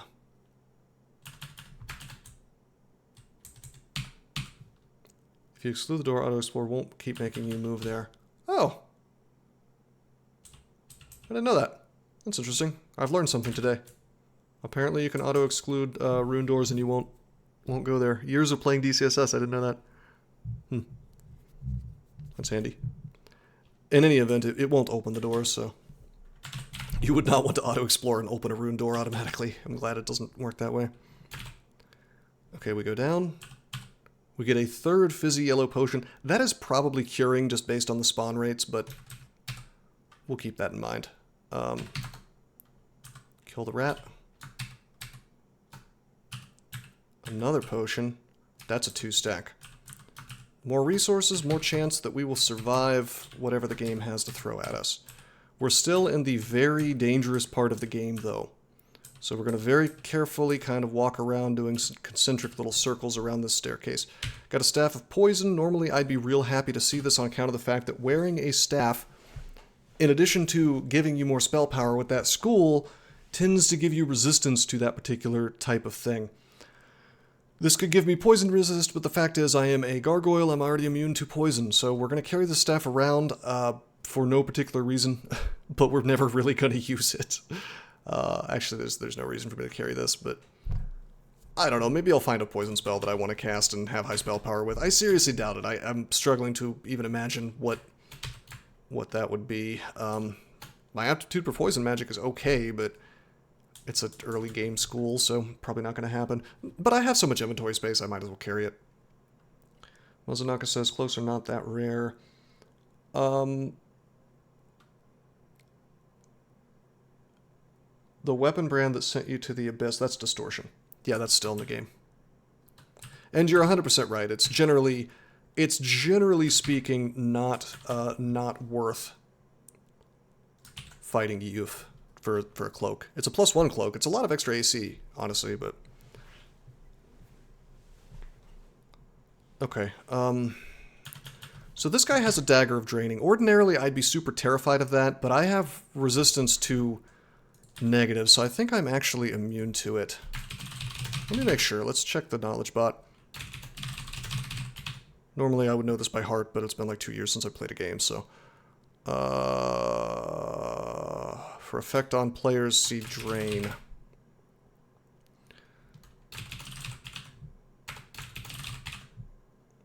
give me a second here. Certainly I'll at least resist some of it. Okay, we got a lot of jokes in here, but no actual useful information as far as what I'm trying to figure out.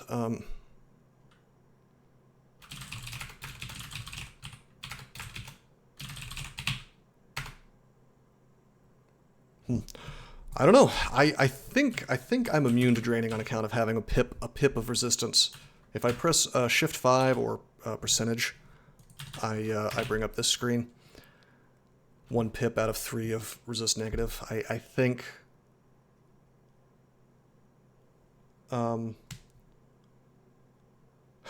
Yeah, no, draining is a super strong. If you find draining early, it's awesome. Like the fact that this item is available is great for us, but we have to make sure we kill this orc properly. We got him. Little sandblast took him down.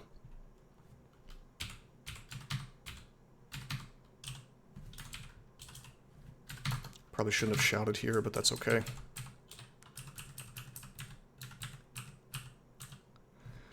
One of those new orb items, I don't really know what it does. I bet you it's crap. I vaguely remember... okay, I'm using equals again to change the dagger of draining from U to A. I'm going to keep the spear because it's, you know, there's a situation where I might want to use it if I'm maybe over some deep water and I want to use my spear on some people without using mana if they don't have a ranged attack. So we'll change that to B with the equals key, and now we can swap between them with the apostrophe button.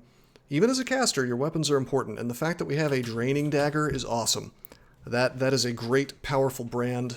Base attack delay of 1, so I don't really need to train short blades, but if I wanted to, I could. We could turn this dude into kind of a really janky stabber if we wanted to. We have Petrify in our starter book, so, you know, the path is there. The path is present to making some interesting things happen. Now, what the hell? Is this just the old orb? May return the magic spent to cast spells, but lowers their success rate. It always returns the magic spent on miscasts. You know, I tell you, I don't think that's a good trade.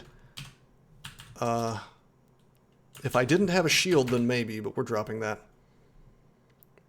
TSO Halo. TSO Halo is pretty strong for accuracy. Guile halves MR for everything, you and enemies. Hell no. You can carry Guile and swap it to easily hex some uniques. Okay, I could see that. But, like, I'm not wearing that all the time. What's the, well, we can test this. So, you know, one of the things about knowing how to play DCSS, I don't know about this item, but I am curious, how long does it take to swap? So I'm just going to wear it with capital W. I'm going to look over here, and I'm looking over here at how much time it took. It says 10 turns. I'm going to press Shift and then T to just take it off. So it takes 5 turns to take it off, and 5 turns to put it on. So hot swapping in the middle of combat, real bad idea. It's the same time as wearing a shield.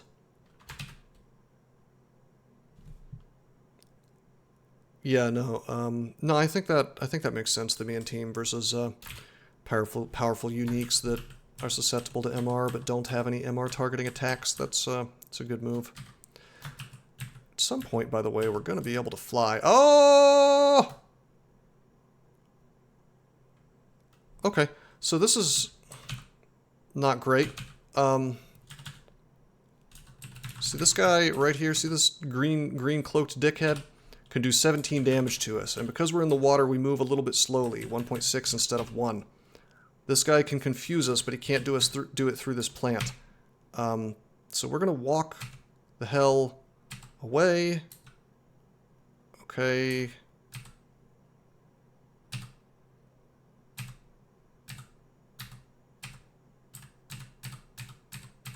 Okay, I feel better now. We're on the staircase. The old D3 orc pack is a classic, and we really don't want to fuck with those guys just yet. God, we don't have anything to throw, do we? Yeah, no, the plant was helpful. I shouldn't have gone into that water, to be honest. That was a mistake. Hello, you. No way.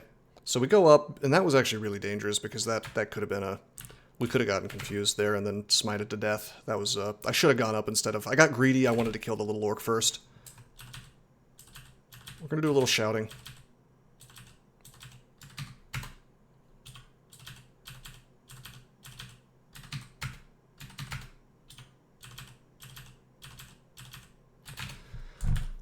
it may be a good time to go ahead and start quaffing things and see if we can find curing, but I think I'm going to keep being greedy. If we do get confused, I can at least drink haste, and then we can start spamming potions.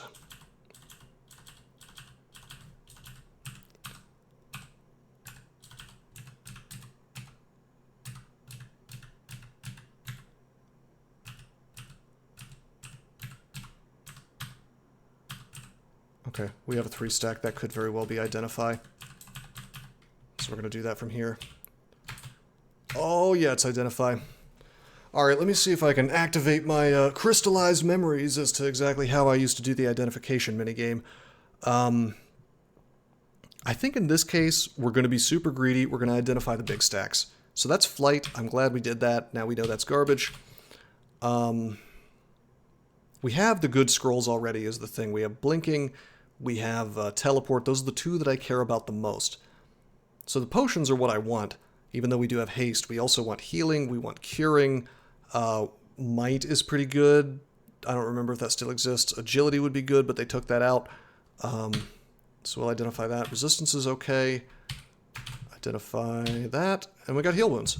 So no Curing. I really wanted Curing because that makes us... takes our confusion away. Did they change that? It might increase mine on account of being a, well, no, I'm not a Tengu. In Trunk, they changed Flight to Enlightenment, which gives MR. Well, no, there's a good reason to carry Flight potions as well, but, oh, you fly and you get MR? Okay. One of the few rare mainline win. That's actually a good change. Are you sure you're not thinking of, like, drinking Flight on a Tengu? Or perhaps maybe you're thinking of B-Crawl? Because if you drink Flight on a Tengu, you get the flight speed that you would ordinarily have before you actually have the ability to fly. And I think in B-Crawl, it's only on B-Crawl. B-Crawl, it always makes you fly faster. Oh, no! Okay, so this is a guy that you really don't want to run into. He has paralyzed, 61% chance to get paralyzed. This is now officially a floor skip. I am resistant to pain, but not so much that I want to go toe-to-toe with him in a 1v1. If I had Lignify, I would do it.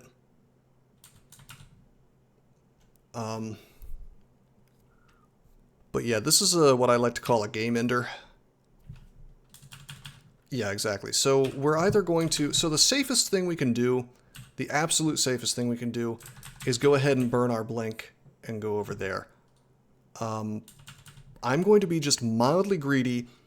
So, like, this is a make-or-break situation, but we still want to try to use the resources in an intelligent way. I know that Teleport... 99% chance will get us out of here. That's true, said no when you can. It's a backslash, and then it'll show us everything we haven't have identified. And then press minus, you're right, to see the ones we haven't identified if you want to see the resources. Teleports into Orc Priest. That is a... Okay, so the worst scenario here is we get teleported into an Orc Priest after being paralyzed. That would not be great. So we're teleporting. He didn't even do it to us. Alright, now fuck this floor. I'm out of here. It's not happening today.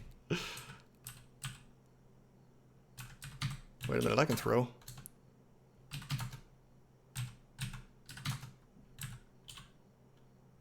The clutch, yeah. But I mean, that's the thing. A lot of people, the biggest thing that you can do in Crawl, whether you're playing a caster or a melee guy or some kind of hybrid or whatever, the most important thing to do in Crawl is to use your resources before they are needed. If you wait until you're about to die, that is generally speaking too late. So this is meant to be a caster tutorial, but a lot of stuff really does just come down to, you know, what do you do when the chips are down? Because we really haven't done a lot of caster stuff here. All we're doing is we're training the caster way. You know, I'm trying to bring conjurations up. I'm trying to bring earth magic up. I'm doing the leapfrogging thing I talked about. But like in terms of like real big caster decisions, like what are we going to go into long term, we haven't found anything that feels attractive to me enough to change paths yet. So we're just going to keep on keeping on, and we're going to try to keep killing things with Sandblast, you know.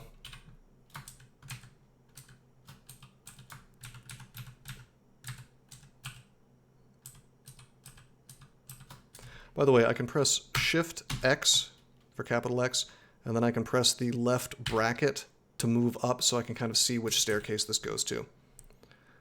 Yeah, exactly, the main team. And then on top of that, you need to figure out, like, which consumable do I want to use that will, A, get me out of the situation, but also not be more of an overkill type consumable than it needs to be. Like, if I had used that blink, that would have guaranteed my safety, but then I would be out of blink for the rest of the game. So now I still have a get-out-of-jail-free card. Now, you should probably err on the side of using more than using less, but if you can play that game, thank you for the follow, Captain Zemu, if you can play that game properly, then it helps a lot. I see that Blork is here. He's got a glaive. This would have been a place where memorizing Tuck Dance would have been useful, but we just don't have enough skill experience to go around right now. We have resistance to fire on account of our buckler.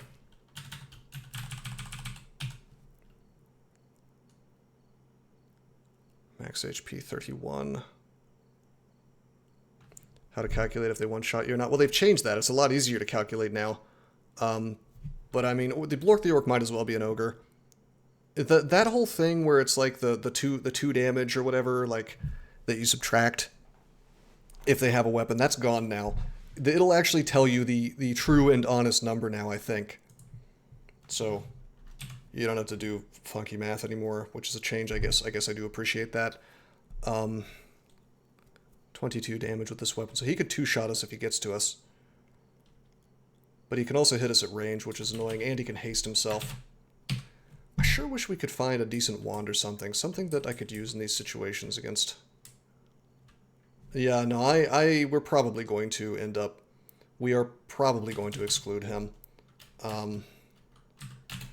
He's almost worth using a haste on.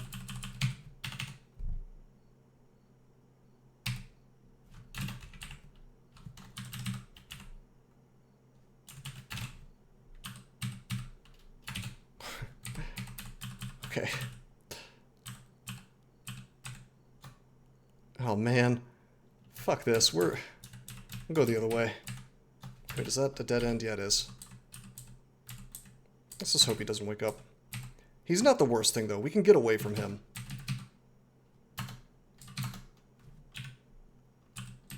Like, if we haste and he hastes, we go the same speed.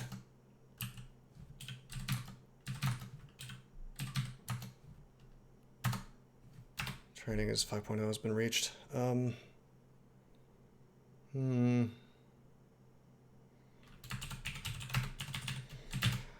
3% fail rate on Sandblast. Really, really tempted to go ahead and pop on my ring mail. I'd be curious to see what our fail rate is now. I think we just want to keep bringing up our spell power on Sandblast, though. We got 2d10 damage now, which is nice. We're also inching into usable Stone Arrow, which would be really handy.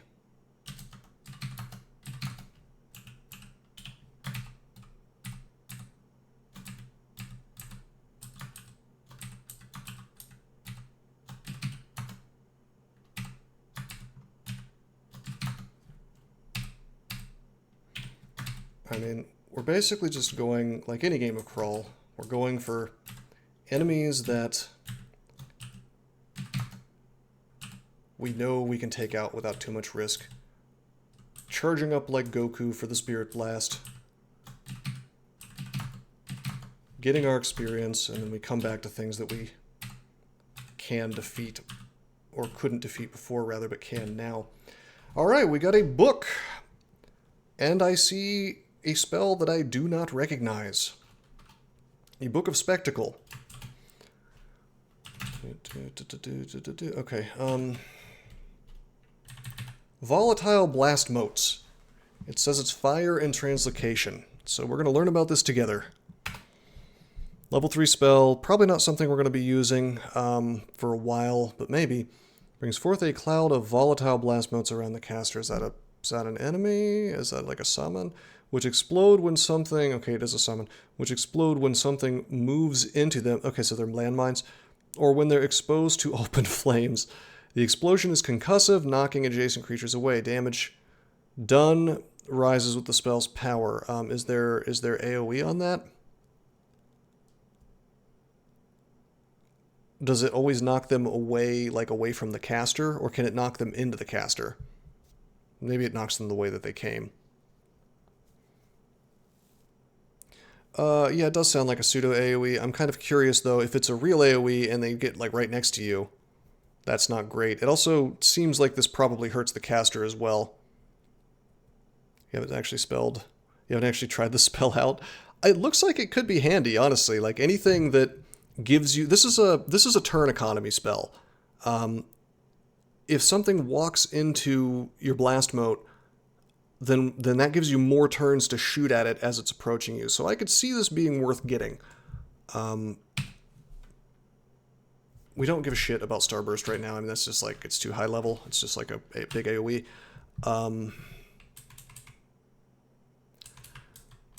Mystic Blast we might want. Translocation? I thought that was always just a conjuration spell. Can get stuff off you. Can you cast it while things are next to you and then... If you can cast it while things are next to you and then it instantly affects them and they get away, that's really handy. They really just made that word up. Yeah, I suppose so. Oh, Mystic Blast knocks things back now. Okay, I could see this being a thing. It's like a landmine. Well, problem is, with blast motes, we would have to get 2 schools that we don't have any interest in getting right now other than for this spell. For Mystic Blast, we'd have to go a little further because it's level 4. And I don't know, I hope that like this kind of talking through which choices I'm making for the spells is helpful. Because, like I was saying, like doing a caster tutorial is somewhat difficult because there's so many options. So the best you can do is kind of describe exactly why you're making the spell decisions that you're making. Because with casters in this game, you have to set up far in advance of when you're going to be able to actually cast the spell. You got to like devote training to it. And so these are big decisions that affect the rest of the game profoundly. Dazzling Flash. Okay, this is the thing that blinds enemies. It has like a slight AoE. It has okay damage, but I think they actually took the damage away, so all it does is blind things now, so that just sets up stabs. We're not going to be using that, probably. If we really want to set up stabs, we're using Petrify for it. Blast motes. I really want that blast mote spell, I'm going to be honest with you. Let's check our aptitudes. Press M, press star. I agree, the me and team. I agree that we kind of have to get down the path of Stone Arrow for the damage, for the fast casting.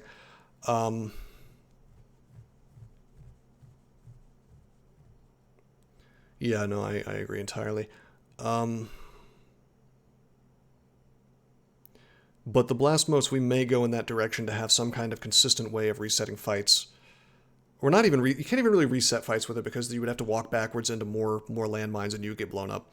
So it's more like just to create turn economy. Anyway, our aptitude for fire magic is 0. Our aptitude for translocations is -1, which isn't great, but you know, it's okay. And 0 is fine. So we could get it online. We could do that.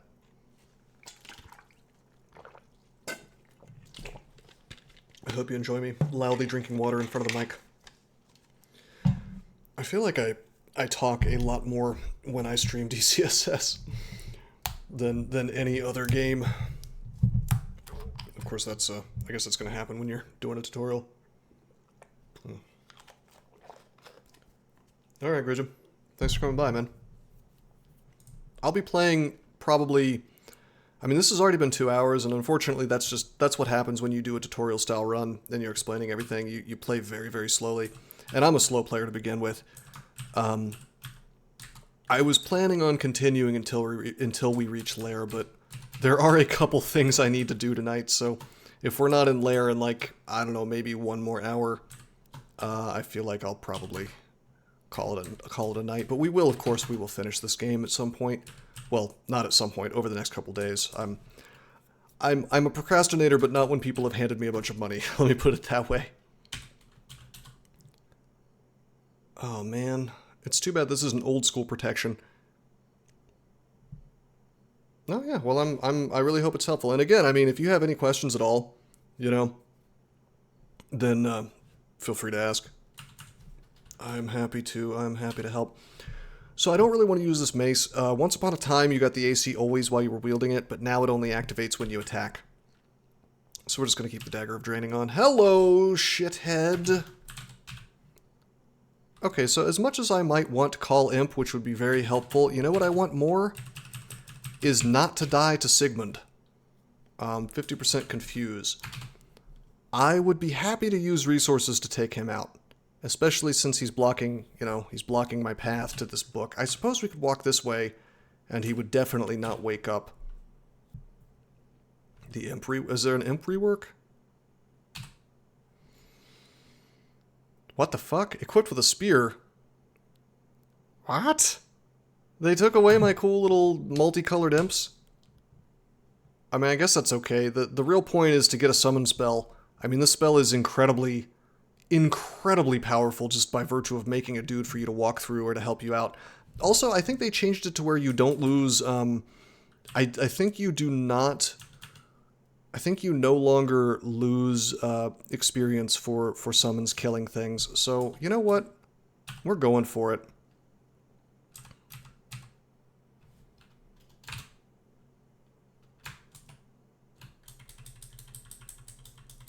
It's only level 2 as well. I mean, that is sick. We're getting this online. I don't care what my aptitude is. I think it's -2, though. No, it's -1. That's fine.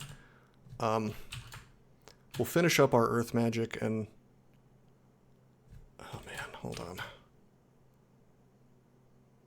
I was going to go ahead and get an Earth Magic to 6, but I feel like an instant pivot... I think an instant pivot... Oh, do they not blink anymore? Well, that makes it better, then. I think we're going to instantly pivot into summonings. That's how important this spell is, especially... You can only get one at a time. That's fine. That is totally fine.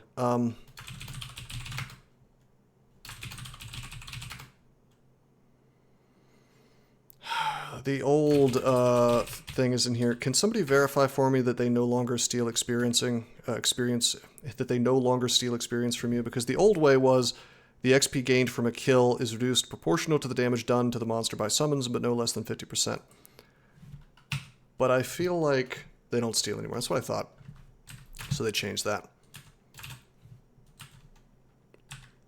I need to get to an upstairs. We're just going to walk away from Sigmund.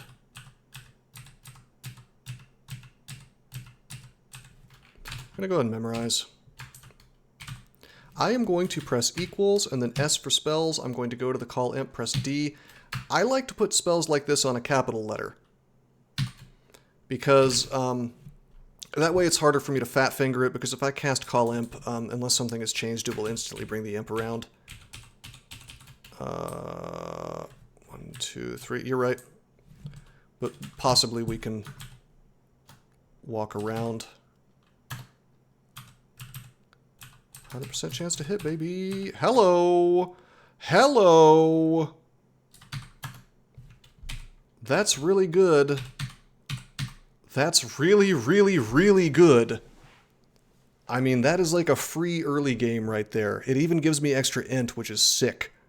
I don't even need to train it because it's a speed weapon. So, like, even to get to below 1.0, that is super duper sick. It's not the best thing we could have found, but it's pretty goddamn good. It's not really going to help us that much against good old Sigmund, but...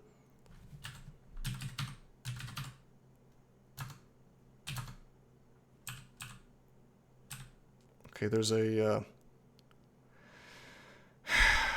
priest.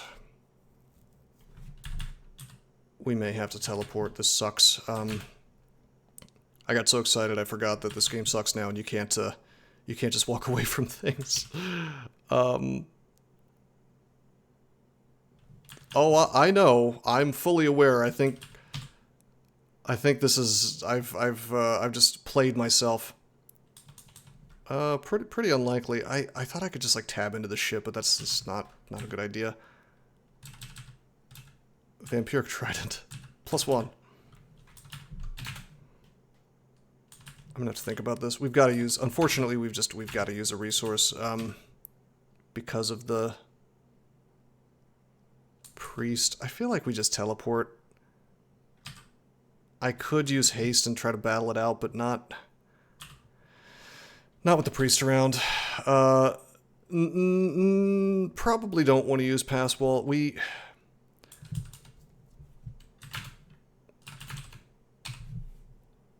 I mean, we have the ability to pass wall from here to here and create some distance, but by then we will have taken probably some damage from the mace, and even if not, if this gentleman follows us, I don't know exactly how many turns it will take for the pass wall to go through, but it only needs 2 turns of him smiting me to GG my ass. And that's assuming I take no damage from the mace, so this is exactly why I don't trust pass wall. I like how it's like, it takes some time. Why don't you tell me how many turns per tile? I mean, maybe I could... I know, right? And it should not be something I have to look up. Delay before passing is 2 plus distance turns. It is not stopped if attacked. That is 3 turns. So yeah, that's enough for me to die. So we have to teleport, because it would take 1 turn for him to get into the sight range of me, and then 2 turns of zapping. It's just not worth. Okay. Okay, this is okay. This is okay. We have a heal wounds. How much AC do you have, buddy boy? 15. Eat shit. Okay.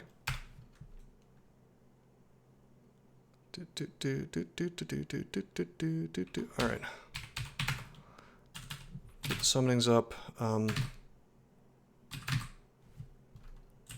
New imp tile. Not terrible, which is saying something, because a lot of these tiles are not great. He's got a -4 spear, which makes me a bit sad.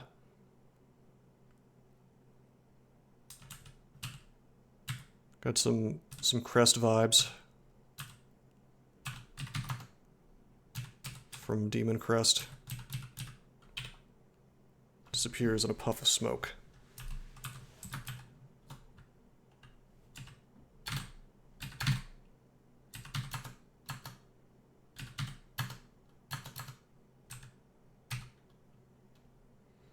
I might have missed this on the phone earlier and still basically working now. That's fine. But how do you decide what to set your skill targets for spell types? So I don't really have it memorized in terms of like how much am I gonna need for this spell to get it online. So what I do, and this is actually, I'm glad you asked because this is an important concept. If I press M and I go to the skills, right? I'm gonna press star so I can see everything. You'll notice that I am doing what I call leapfrogging. I only train 1 skill at a time, because having 2.1 stealth is no different than having 2 stealth. Having 2.9 stealth is no different than having 2 stealth. Only at the integers, at the solid numbers, that's not a real thing. Solid numbers at the integers is where you actually get the benefit out of things. That's also when the cost changes. You'll see this little cost here. You can press exclamation point to go from like your training to the targets to the cost itself. And I like to look at the cost because the higher your skill, the more it costs in terms of experience to raise that skill. And so as you're leveling it up, it becomes a lot harder, exponentially, I think, to get it higher. And your aptitude impacts that as well. So I am actually just setting my skill target for one higher than it was before, and then all I do is I look at my spell and I say, okay, what's the failure rate? After it levels up, what's the failure rate? And once it gets to be, less than 10, usually, that's about where I'll start considering turning off my training. But the most important thing is that I really, really don't want this number to be a color other than gray, because that means that the miscast situation is not good. Like if a miscast happens, then you might get a bad one and eat a bunch of damage or whatever. But this is a level 2 spell, and that's a level 3 spell, so you'll notice even though this has a lower chance to succeed, Stone Arrow has bad miscasts that are possible, and Call Imp does not.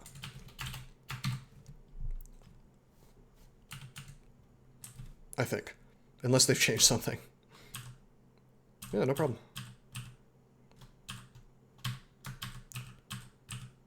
But yeah, the way I do skills, the leapfrogging has another benefit, which is that it keeps me really, really well aware of what I'm training and why.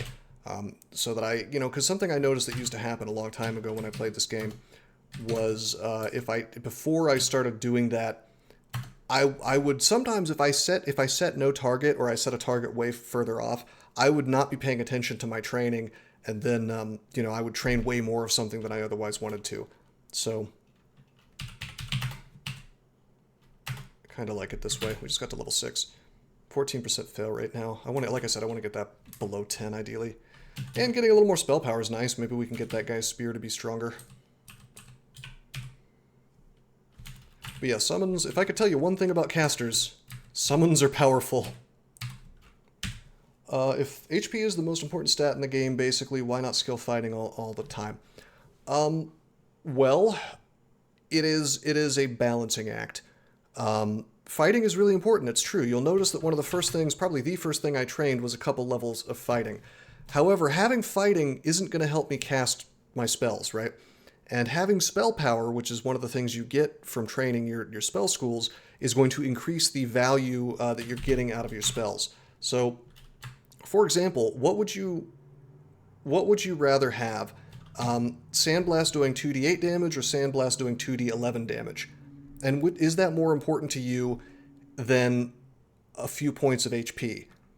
And the correct answer to that is actually not yes or no, or this one or the other one. The answer is it depends on the situation. Early in the game, because the cost of training fighting was so low, and because my HP was so low, which happens on all species at the beginning, but especially gargoyles, yeah, I went for the fighting because I just wanted to get some value immediately out of my skill, whereas I started with a bit of earth magic and spellcasting and conjurations already, so the cost was high. So I wanted to get the most bang for my buck out of my experience, and that's why I dumped some into fighting. There is the argument that could be made that I should be training fighting a little more now, and I certainly will at some point, but I really, really wanted to get I wanted to get more damage out of my Sandblast, and I wanted to work towards getting Stone Arrow online so I can have a damn spell that does damage that doesn't take 1.5 speed to cast. With that said, you'll notice that as soon as I found a summon spell, especially a low-level summoning spell, like that Imp spell, I said, oh my god, what a great thing, and I like pivoted directly into summons. Now, does that mean we're going to be a summoner? No, but we are going to get Call Imp to such a point that I can cast it pretty consistently, because it'll be a godsend, because the way this works, especially with the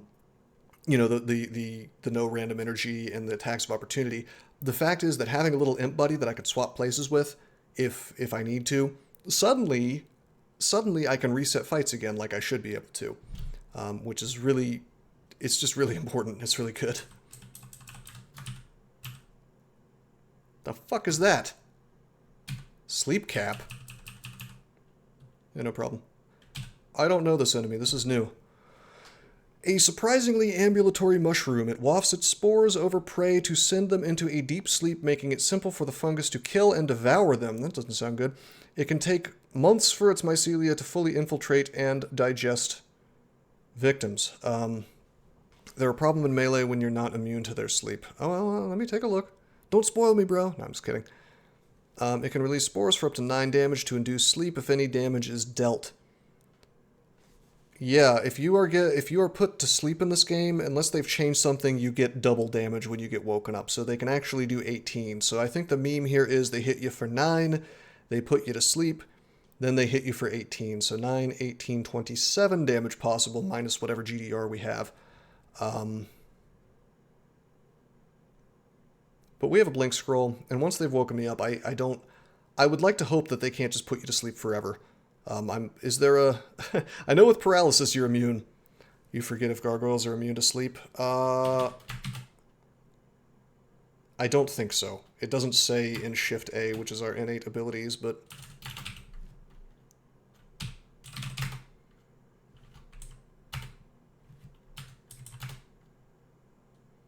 Well, no. I know you used to not be able to ensorcelled hibernate like NPC gargoyles, but they may have taken that away. I don't know.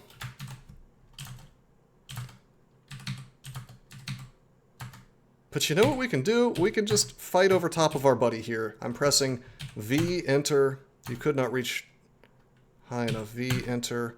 Can we really only have one imp instead of 3? Can sustain at most 1 creature. Okay, that's fine. You puncture the sleep cap. Hey, Doxine. How you doing? Long time no see.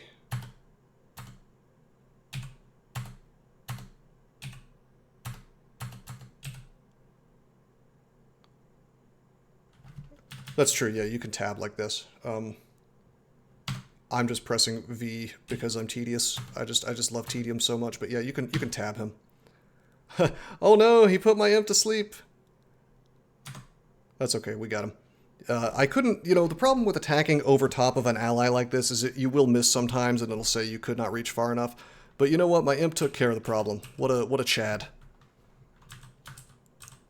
So that was a new enemy to me. I hadn't seen him before, but I feel like we navigated the situation properly. We treated it as a high-ish tier threat if it got into melee with me, and we did not let it get into melee.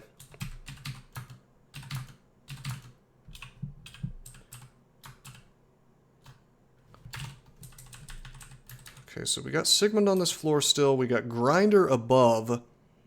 We got Blork on this floor, who I am less worried about, but it's still not great. Hey, there's a 2-stack.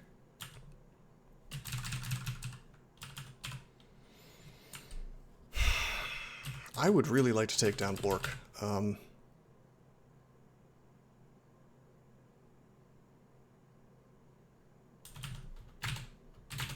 I don't think we really have the tools to do it consistently, though, unless we use a resource.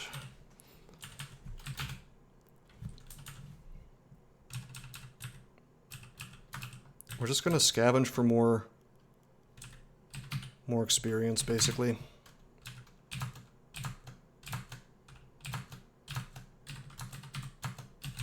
What's your AC? Just 1. Oh, wow, we're... Haha, we walk away. So that's the most damage we've taken this game. Scorpions are no joke. I wasn't too worried about them because I'm immune to poison, but that could have been bad.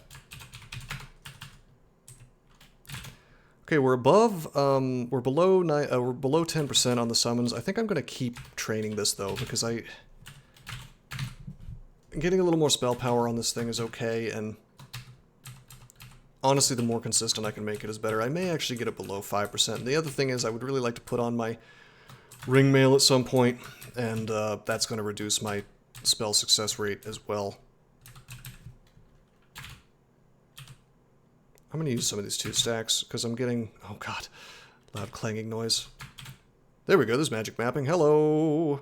Hey, by the way, wouldn't it be nice... I almost forgot that there's gods in this game. Wouldn't it be nice if we found a damn altar? Wouldn't that be cool? It looks like there's an altar here. We don't get to know what it is until we... I'm using Shift X to get into this mode. To look around the floor that we just mapped. We read 2 scrolls. One was, we had a 2-stack of both. One was a scroll of noise, one was a scroll of magic mapping. So we're just going to kind of wait here. I'm actually tabbing him and not casting.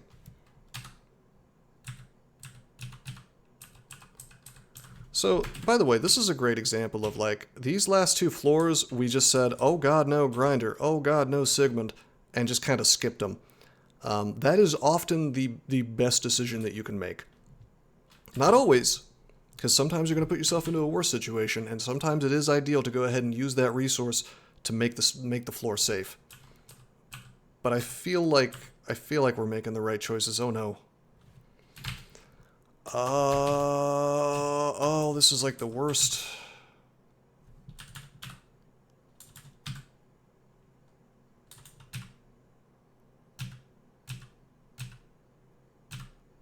Okay. Hey, buddy. Oh, Lord.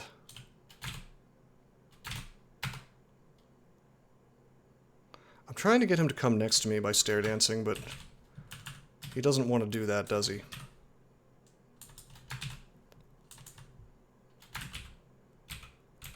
Oh, man. What a pain in the ass. Did they not do that anymore? They used to, like, show up right next to you. Oh, hey, cool. Okay, hello. Hello, Scorpion friend. I'm happy about that.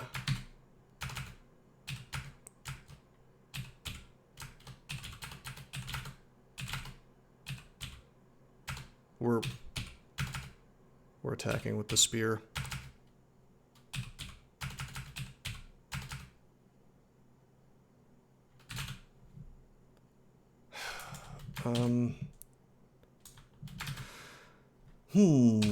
How do we want to do this? The problem is that because the imp is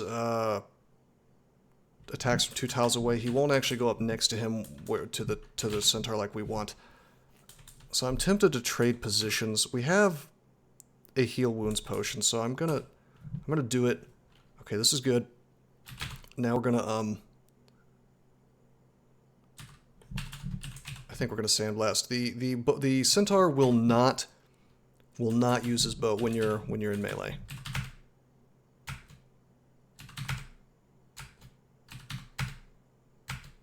Having very bad luck on this sandblast. He is dead now, though. So that's nice. Let's go ahead and get our Earth to 6. The cost has skyrocketed a good bit, so on the summonings it's 5.9 now, which is way more than anything else, so we'll go ahead and take our Earth Magic to 6. We've got 6% fail rate on the imp now, which is not bad. We're gonna happily take that short bow. Wait, are you serious? Are you fucking with me? Wow. Wow. So when they made it so that the ammunition on a bow or whatever is infinite for enemies, they didn't bother to guarantee ammo actually existing in the enemy's inventory. So we just... This never could have happened before unless you ran them out of ammo. We just killed a centaur and got his bow and got no ammo for it. That is really, really dumb. What a bad change. It also allowed you to do really useful, like, handy little tricks before where you could go up and down staircases and run them out of ammo. You don't need ammo? Wait, ammo doesn't exist for the player either? Okay, I stand corrected on that, but what? All right. Okay. I guess we'll press equals and press I and change the bow over to B, and we'll use bows. Oh, no we won't. Yeah, right, we have a shield. Never mind.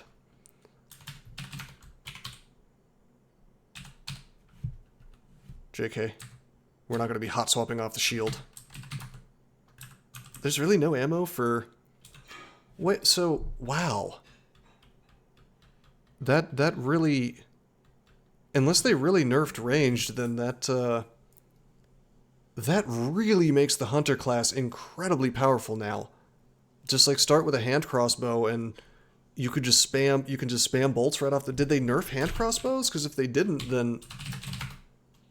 My god, they didn't. Can you still start with one?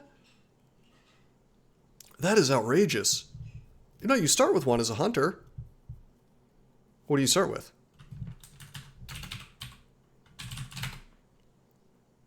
Can you just not start with crossbows anymore? You start with it, so you can't choose your weapon anymore as a hunter? Range is all now one skill? Oh my lord. Well, I guess they removed halflings, so my favorite species.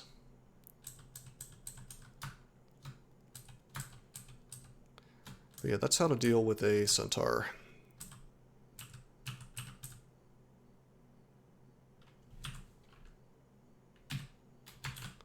Go ahead and identify potion. Curing, hey, that's good. Hey, look, we found our first altar. It's Kazlal. Shall we play a Kazlal Gargoyle Earth Elementalist for fun on our streak game so that I can throw this game? God choice is another very interesting thing in this game. There's no one single best god, but there are ones that are better or worse, especially for your situation, for your class, for the kind of situation you're in that particular game. Kazlal is one that I would say is probably never an optimal choice, but he makes a lot of noise around you. Huge hurricane force winds and thunderstorm. Honestly, a ton of fun to play. I really enjoy this god. I don't think we're doing him today. Like, I would really rather play him on like a melee guy. I'm kind of hoping that I can show off new Ashen Zari, which I did. Spoiler alert! I made an account called Secret Malcolm, and I did play a test run for this just to kind of get myself back in the mode of playing DCSS, and I got to lair and then I quit.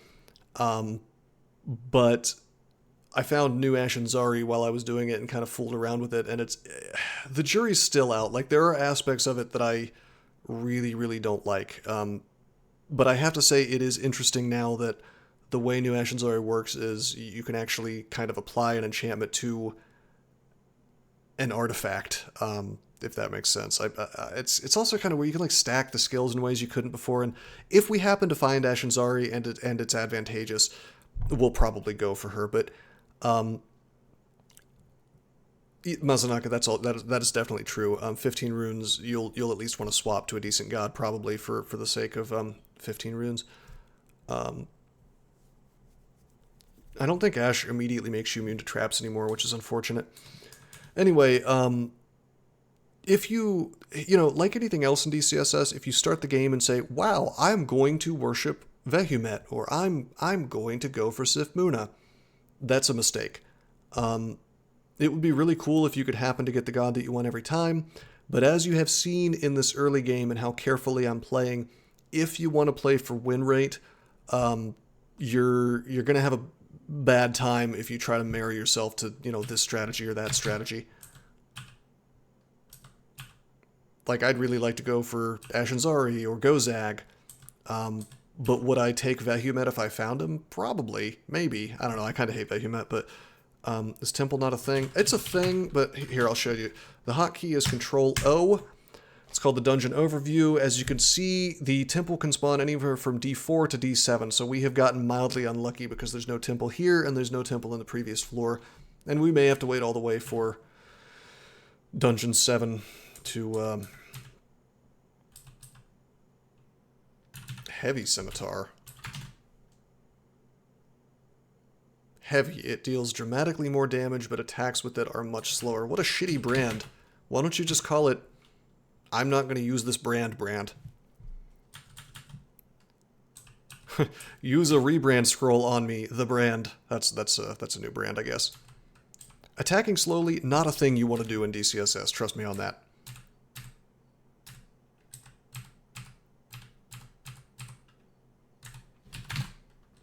I'm keeping this imp fella with me all the time.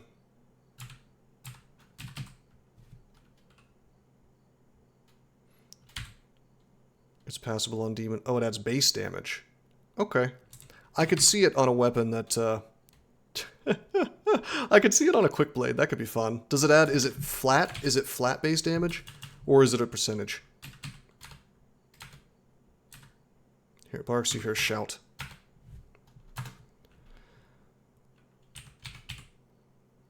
Most weapons cap at 1.1 delay swinging it. Hell no.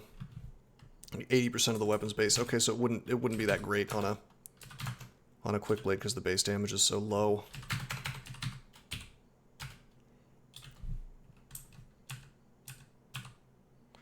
Oh my god, we found the baby summoner book.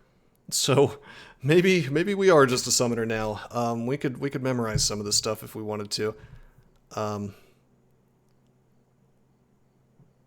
Somebody tell me Scrolls of Amnesia still exist to get to unmemorize spells. Is that still the way things are done?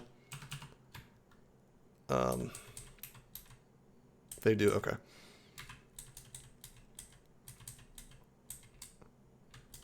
Amnesia is still a thing. I know, I have it in real life. I have no memory of this place. Okay. Guardian Golem. I mean, honestly, we've already got the best summon spell for low level. Canine Familiar actually could be handy because they have Detect and Viz. So if we run into like an unseen horror, they could be useful. They're also useful against orc wizards as well. We'll probably memorize that in the near future. Actually, why don't we get a level of spellcasting? That'll give us a spell level. We'll pick up the dog. Woof woof woof woof woof woof. Ice cream's so good.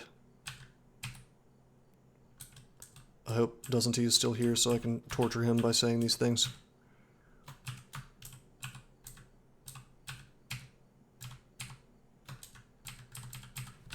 Shall we dare and open up the door? I'm just spearing over this thing's head. Tempting to train some spears, to be honest. Oh, baby! It's my favorite thing in the game, a wand. Okay, so this still exists. Okay, radical. It would be in our best interest to train some evocations for this, just a little bit. That is a really good wand to have. There's 12 charges of it. We can really save our bacon with that, probably. Probably shouldn't have pressed O there, that's okay. Ooh, Potion of Magic, alright. Happy to see that. I'm happy to see all this popcorn that we're able to kill. Oh, boomerang.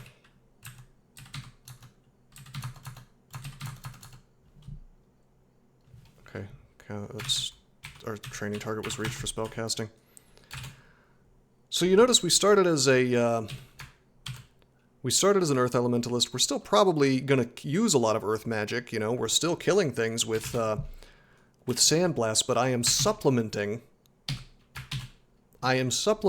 my spells with more spells that I didn't start with any training in. And that's what being a caster is all about. It's all about picking and choosing things that will help you out for the challenges that you're facing now and in the immediate future and maybe even in the far future. If you marry yourself to, oh yeah, I'm an Earth guy, I don't need to worry about spells from any other school, you're just not playing the game right. In some cases you can get away with that. You know, if you play like a Tengu Conjurer and you do nothing but train conjurations for the whole game, you'll probably be okay, depending on what you find. But you know, you have a better time if you think about like how can I make my life easier with some choices that will just sort of speed things along in terms of or smooth things out, I should say.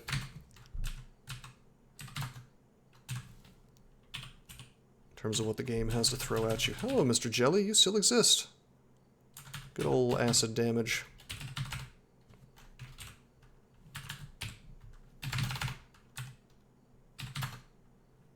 Got him. Evocations 1. See how fast we get to train that up from 0? No reason not to train a little bit. It's like almost no experience investment, and we're probably increasing our chance to charm things, you know, with lowish MR by like 10, maybe even 20%. I'm going to drink whiskey and play risky a little bit here by pressing O. I'm getting a little bit confident. 40 HP is a decent amount. And the fact that we have that charm wand and a blink scroll is making me a little bit too big for my britches, perhaps. 11% on summon canine, gosh. I think we'll actually get... We're going to get Conjurations to 4, because it's really cheap right now, and then we're probably going to get Earth to 7, and then we'll go back to summonings. I would explain myself on the skilling why I'm doing it that way. I'm having trouble finding words for it. It's just instinct, I guess. But, you know, my reasoning is that Conjurations is cheap right now. Hey, Mazanaka. I mean, like I said, I'm at least going to finish this game. This is what I'm going to be... every single time I stream, I will be streaming this game until it's over. Because I'm very serious. When somebody pays me to do something, I'm very serious about actually getting it done at a decent you know, clip. It's also is very generous, so why wouldn't I? But anyway, yeah, we take the Conjurations and but no, it was good seeing you again, Mazanaka. We take the Conjurations, get that to 4, cost will go up, go to Earth because that's the next highest cost thing. What I'm trying to do is I feel like I can get Stone Arrow online faster and out of the yellow than I can get Call Canine. And as much as I would really like to have Call Canine, technically I can go ahead and cast it if I really want to. The only penalty for a miscast is, well, I don't really want to deal with a Nameless Horror up my ass, but it's probably not that big of a deal if we get one.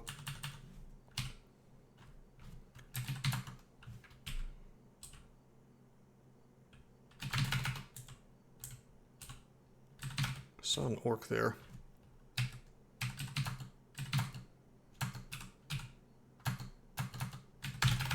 Whoa! Whoa, that's a +4 sling with heavy. And I miscast Call Canine. How much damage can you do with that, buddy boy? 18? Well, you fucking really rolled high. Okay, he missed with that. Okay, there's my dog. I'm going to force him to come closer to me. Okay, we're going to attack through our allies, and they're going to hopefully beat his ass. He's now in melee, so he doesn't have that damn sling on again. I didn't realize that heavy could apply to launchers. God damn. That's actually worth it. Okay, he's dead. Give me that damn thing. Oh, we had a blink scroll. Hell yeah. Okay, a sling can be fired across the whole area, you know, the whole map. Yeah. Yeah, we can use that from far away. We don't even need to train it. We could, though. Tempting. It's considered ranged. It used to be the sling skill. Let's see. Base attack delay 1.4. Although, that's probably lower because of the heavy brand. Dramatically more damage. I like the fact... I'm going to tell you something I like. I like the fact that the damage rating is actually mathed out here for me. It's telling me exactly what's going on. Base damage goes from 7 to 12. Wow. That is really good. I hadn't thought about what the heavy brand would do to ranged weapons. That's where you want it. That is really good. Like, that's approaching a hand crossbow. So for this beginning part of the game, that's going to be... It's going to be pretty sick. Unfortunately, I don't want to try to fire through my allies, so what we'll do is we'll summon our imp here. We see that Mr. Phantom has moved away. Let's see, 76% chance to hit. 76% chance to hit with Sandblast. If I try to hit him with the Spear, it's like a 57% chance, so... Alright, I'm going to press Z and A to cast Sandblast. Now, I don't actually want to press Enter here because it could go through and hit my imp. Instead, I'm going to press the period button on the keyboard, and that's going to force it to stop on the Phantom's tile, even if it misses. Now he's dead. Take Earth Magic to 7. I'm getting Strength randomly. Depending on your species, you will get random stats as you level up. Some species are more likely to get Strength, Dexterity, or Intelligence. Some species can't get one of those. Every 3 levels, you get to choose a stat to increase. Oh my god. The fact that there's no ammo, oh my god, man, that's, And I guess it says you shoot a sling bullet, so does that mean you're doing damage as though you had bullets and not rocks? Because that's really good.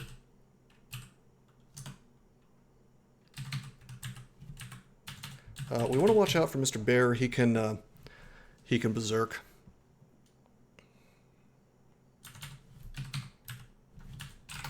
Switch to our spear. Okay, so here's another tool. So check it out. I don't want to... And this is extra important for a caster. I'm trying to cast Sandblast. I have the targeting reticule up. I can't press enter here because it's going to try to hit my damn wolf, or my hound. I can't press period either because that's to stop it, right? So what do? I move it past the guy and then I press exclamation point. And then my hound, who might just maybe be a pit bull, just murders the black bear. Alrighty? Alright, what's the costs again? Let's take conjurations up some more. The cost is still pretty low.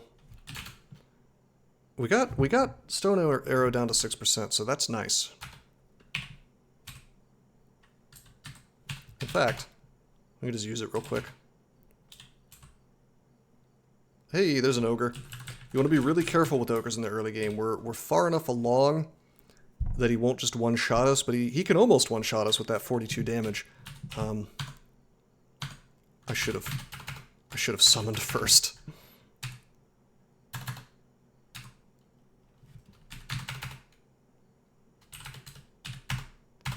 There was no chance he could hit me. I did walk away from him, but I'm pretty sure that if you swap places with an enemy or an ally, there is no way for the enemy to get the opportunity attack on you. So we swapped, and then he hit my imp, brutally murdered my imp. That's okay. We had a space between us at that point.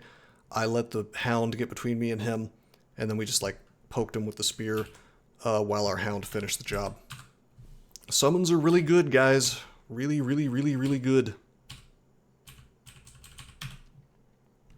Got an identify scroll. I think we will continue to just identify potions. Cancellation's pretty good. Pretty good to have. Various debuffs will go off of us if we drink that.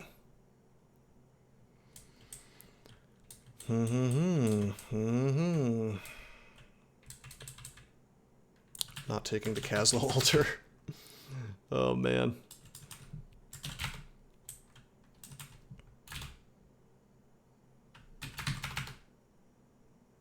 What the fuck is going on? That's a mobile halo. That should only happen from a very high level enemy or an enemy that has EOS, which is a pretty good unique mace. Or there's a vault over there with the trapped angel, maybe.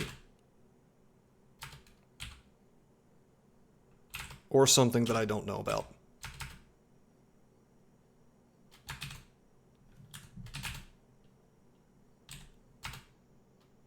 This bear doesn't want to die, and I don't want to mess with Berserk. We're going up. We're trying staircase. What's behind staircase number 2?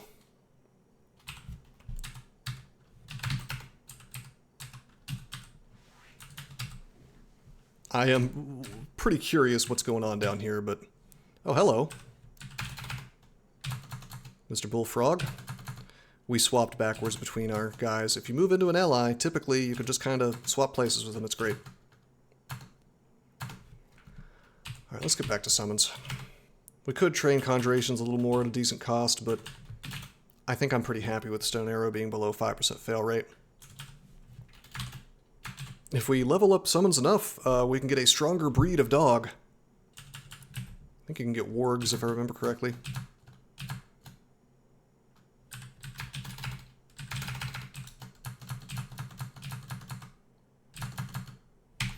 And, you know, a lot of different things come into, like, why did I choose to go so heavy on summons, you know?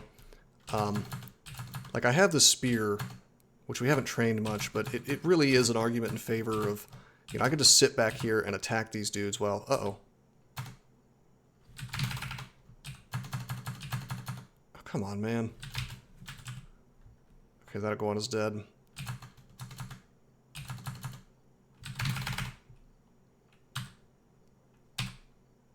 I'll just melee this dude. Screw it. Let's go to the staircase and rest. By the way, because we fully cleared the previous floor, I feel very, very confident about hanging out up here if I need to, like next to the staircase. No, there's no bugaboos that are going to jump out and, you know, tear me a new asshole. There's a ruined translucent gate here. We really don't want to open it.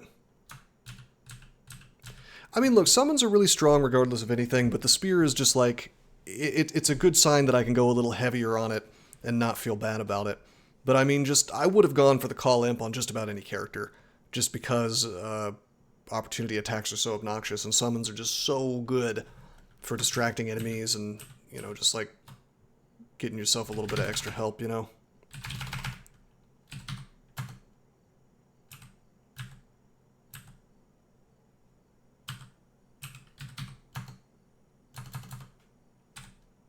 Okay, let's take a step so that we don't just fucking die to this black bear. In fact, I'm gonna walk away more, let my summons handle it. I mean, they're like, the thing is, they're even more powerful than they used to be because they don't take experience from you anymore. So it's like, why wouldn't you, you know? All right, so you can see how the cost is starting to really skyrocket. Like, my Conjurations has +1 aptitude, cost is 5, -1 aptitude, same amount of level. Both are level 5. They both, you know, are trying to go to level 6, but the cost is significantly different. So aptitudes do matter. We're going to get some spell casting. That'll increase our spell success rate on everything by a little bit. More importantly, it's going to give us some extra magic, perhaps, which would be very nice on account of the fact that I like to cast more things, you know? Yeah, it adds up. People really underestimate. Okay, you want to be really careful with these guys. These are ice beasts. They can do 15 extra cold damage if they do any regular damage to you. So 20 total damage, 5 regular, 15 ice. If you have allies, something you can do if you want to make sure they're targeting a particular guy, you can press T, and then you press A for attack, and then you press Enter on the dude that you want to disappear. I'm not worried about this dude because I have allies. I can just walk away. But I would not be engaging this guy probably if there was a chance of him getting into melee with me. Okay, we'll get spellcasting to 5. We got spellcasting to 4, and look what happened. Our magic went from 12 to 14. 2 more points of magic is a whole hell of a lot in the early game, where you may only have, like, you know, if you have 10 magic and you add 2, you've just gotten like 120% of what you had before. Wand of Flame. Hell yes, dude. Having these 2 wands, it doesn't seem like much. Wand of Flame doesn't seem like much, but trust me, having that is awesome. You can use it to create steam if you want to, if an enemy's on water. It's just like, not guaranteed damage, but pretty accurate damage. And then the Charming is just like worth its weight in gold. It's really good. I may get a couple more levels of evocations, actually, because we have a decent little stack of... Confused, heavily wounded. How's he wounded? An altar of zombies. So yeah, this is the trapped angel. You know what? I don't hate this tile. That's a new tile, and I don't hate it. I credit where credit is due. I hate a lot of the new tiles. This one I do not hate. It's kind of neat, actually. I am kind of curious how he's damaged. I forget. Maybe this maybe Zom is slowly torturing him. I think if I hung around here, it would probably show me. He's like making clouds in there. So it's like the interplay between the god of chaos and the god of goodness and order, which is Zen. The argument could be made that we should go for Zen, by the way. Not what I would call a caster god.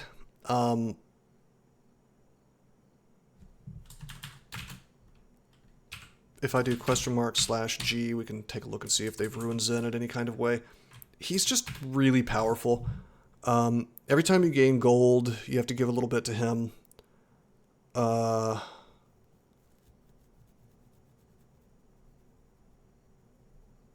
Yeah, he's got Recite. We would need invocations for that. Really, really good against orcs and things like that. The fact that he helps you with mutations is nice. You can heal your mutations with him with potions instead of just randomly drinking them, although I preferred it when you could simply press a button and wipe your mutations. Zom's Trapped Angel is one of my favorite Dream Theater albums. That does sound like a Dream Theater album, doesn't it? Anyway, Vitalize is really strong. It just like gives you stats. You basically become a Che worshiper. Imprison is the most powerful ability in the entire game for getting away from a single target. You just say, hey, stop chasing me. And you just lock a dude in a cage. Yeah, we would lose our imps because that's considered both evil and chaotic. Zen would get real butthurt at us for casting that. He's okay with us calling dogs, though. Who's the... Hey, that's a nice man. No, it's fine. I mean, like, I don't want to toot my own horn too much, but, like, I feel like I'm the only personality out there who's willing to make content that teaches people how to play this game at a high level. It's not to say that other people aren't out there who can play the game at a similar level to me. I've never seen anybody make a video where they articulate all the little tiny points of what you're supposed to do to be able to win. And again, I don't want to like blow smoke up my own ass. It's just what I've heard from people, and as far as I can tell, it's basically true. But maybe there's some young bucks out there who are making content. I don't know. So I don't know. I mean, I appreciate it. So I mean, I can't complain. I generally speaking would not be playing mainline unless I was being paid to do so. So it is what it is. Everyone else making this content is a weird fuck mostly too. I mean, I'm weird, but not in 2023 terms. Like, I think you have to be, I think you basically have to have a twisted mind to be able to sit down and play DCSS for more than 20 minutes before throwing it away. But, no, I get it. I understand exactly what you mean. And I can't really on this platform talk about exactly. We understand each other. Let me put it that way. I would go into more detail, but I don't want my fucking account to be banned. My hair is a normal human color. Let's put it that way. I am a normal. I am a healthy weight, and I work out. What else? I don't think it's a bad thing to care about your fitness. I don't think that caring about your fitness makes you a Nazi. I don't know. Whatever. These fucking people, man. They banned me from their subreddit, and then like they got weirder day by day. Basically, after that, there was I was the guardian at the gate. I was the last man, and all right. I'm just joking at this point. Anyway, the thing about Zen is like I'm really tempted to go with him. On the other Ken. Oh man. God, you would think that when Tumblr basically went down, like I know Tumblr's technically still around, but you would think when Tumblr banned not safe for work content, this stuff would have calmed down. But I feel like all of those people just ventured out and took over regular people's spaces on the internet, and now we're just like fucking stuck with them forever, Because what they do is they'll take a space that's designed ostensibly around a video game, like Dungeon Crawl Stone Soup, or Enter the Gungeon, which is a subreddit I recently took over, and boy are they mad. But they'll take a space like that, and instead of making it about that particular video game, now it's their political soapbox for, I'm going to get everybody into my particular political views and my particular social whatever the fuck type issues that I think are important. And it's like, no, blow me. I'm just trying to fight goblins here. Like I'm just trying to traverse a dungeon and play a video game. And I just don't care, but it's like, they're the type of people who will tell you like, oh yeah, politics are not allowed in this space, but then they'll like ban you if you don't like the fact that they're getting political about their preferred thing, because that doesn't count as politics. That's just like a good thing because I like it and you don't, and so it doesn't count. And so if you just like get to redefine what is political and what isn't according to, your preferences, well, I guess that's pretty convenient, but I don't know. I'm not a fan. Anyway, this has been a 3-hour stream. I am sorry that it took so long to get to floor 6. That is kind of what's going to happen when you're explaining things, but Quad 9s, I'll say it. You don't think I won't say it. In fact, you know what's funny? I was thinking I better not say it. It will give Quad 9s too much joy, and I don't know if he's gone to sleep yet. You get too much. What is it you always say? You say there it is. Anyway, if you're anywhere to the right of Karl Marx, then these people don't like you. Oh man, but no. I feel like this is a good place to stop. It'll give me a little time to think about whether I actually want to go Zen or not. Again, not like the best caster god in the world, but at the same time, throwing up. Okay, so I'll just search this again and just kind of talk about this just for a second. !/G for god. Zen. There it is. If you look at his abilities, he has this thing called Vitalization. It only costs 2 mana, and if you'll notice, and this is a good thing about Modern Crawl, there's not many, but there are some good things. It tells you how much piety things cost. And so it's only piety minus, basically no piety. It's almost none. It costs a little bit, but not too much. So you can spam it in every single non-trivial fight. And it just basically like pumps steroids into your character and he gets big stats, and your intelligence is so much higher that if you vitalize first, you as a caster, you can get pretty good spell power out of that and certainly success rate. Like I was saying with Imprison, it's just like there's a dude bothering me, now he's locked up in jail, stop criminal, you better pay the fine or go to jail, type stuff. Sanctuary is just absurdly overpowered. If we get to that point, just completely sends everything running, and you've got this gigantic area where you just can't die. I mean, Zen is a safe, powerful god to take on just about any character, except for Demon Spawn, because he's racist, he won't let you worship him. But, he's pretty good. If we look at Gargoyle aptitudes, my Invocations aptitude is +1, and Zen is one of the gods whose abilities is keyed off of Invocation, so we could go in that direction. Now, the downsides are, and again, this is what you want to do on a character. When you find an altar, it's like, should I go for this god? Kind of make a list in your head of pros and cons. The downsides are, number one, I'm going to be a little more, I'm going to have like multiple attribute syndrome or whatever they used to call it in D&D, where it's now I've got to train invocations too. And then on top of that, I lose access to Call Imp. If I were to call Imp while worshipping Zen, he would get really, really ass hurt at me, because that is an evil spell. He doesn't like evil things. So we would lose that, but we could summon other things. We can summon our loyal doggo, and that's okay. Just having any kind of summon is nice. It doesn't have to be the Imp. And honestly, I feel like I liked the white Imps better than the cerulean ones because of the frost that they shot was pretty good damage at ranged. Jury's still out on that, though. I do kind of like, I gotta say, I do kind of like the consistency of them not blinking all over the place as the red ones did. Anyway, so downside, lose Imp, have to train invocations if we want our stuff to be usable. Imprimisist. Yes. Imp lives matter. Anyway, there was a third downside. I mean, there's other items that we would be denied, like, I guess we'd have to drop our Dagger of Draining. We couldn't use that. That's evil too. Certain spells we'd be denied. If we happen to find Borgnor's Vile Clutch, as said no one said, we wouldn't be able to use it because it's evil, and that's, like, the best spell in the game. Yeah, I don't know, though. Zen is probably the safest play that we can go, though.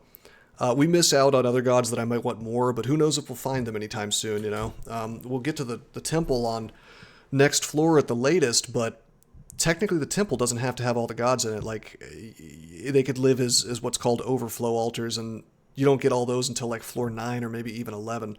So if I'm, like, really holding out for something like Gozag, I may be really screwing myself in the long term, or, well, rather in the short term, when, like, really I need some help right the hell now. And if I need help right now, which you tend to need help right now in the early game, you'd really rather have a god now than later, because you got to start building up that piety. And once you get the god, you don't immediately get powers typically. You got to build up a little piety. So I have to front load this and think like, okay, I need a little time, So getting a god sooner than later is typically what you want to do. That doesn't mean that you take the first piece of shit that crosses your path. You'll note that I didn't worship Kazlal. But it does mean that you might take a suboptimal choice to get you over the hump of the hardest part of the game, which is probably floors 1 through 10-ish. Pre-layer is where you're going to have most of your stupid losses, where you just make a mistake, or the game's RNG just kind of overcomes you, because you didn't play with like total precision. And having a god sooner in that part of the game, that's going to give you more tools sooner to deal with BS like that in a time in the game where you have such fewer options to deal with things. I mean, we're kind of lucky we got... Oh, wait, let's use these identifies. You know, we have our... Oh, Potion of Brilliance, okay. Potion of... There's my Lignify.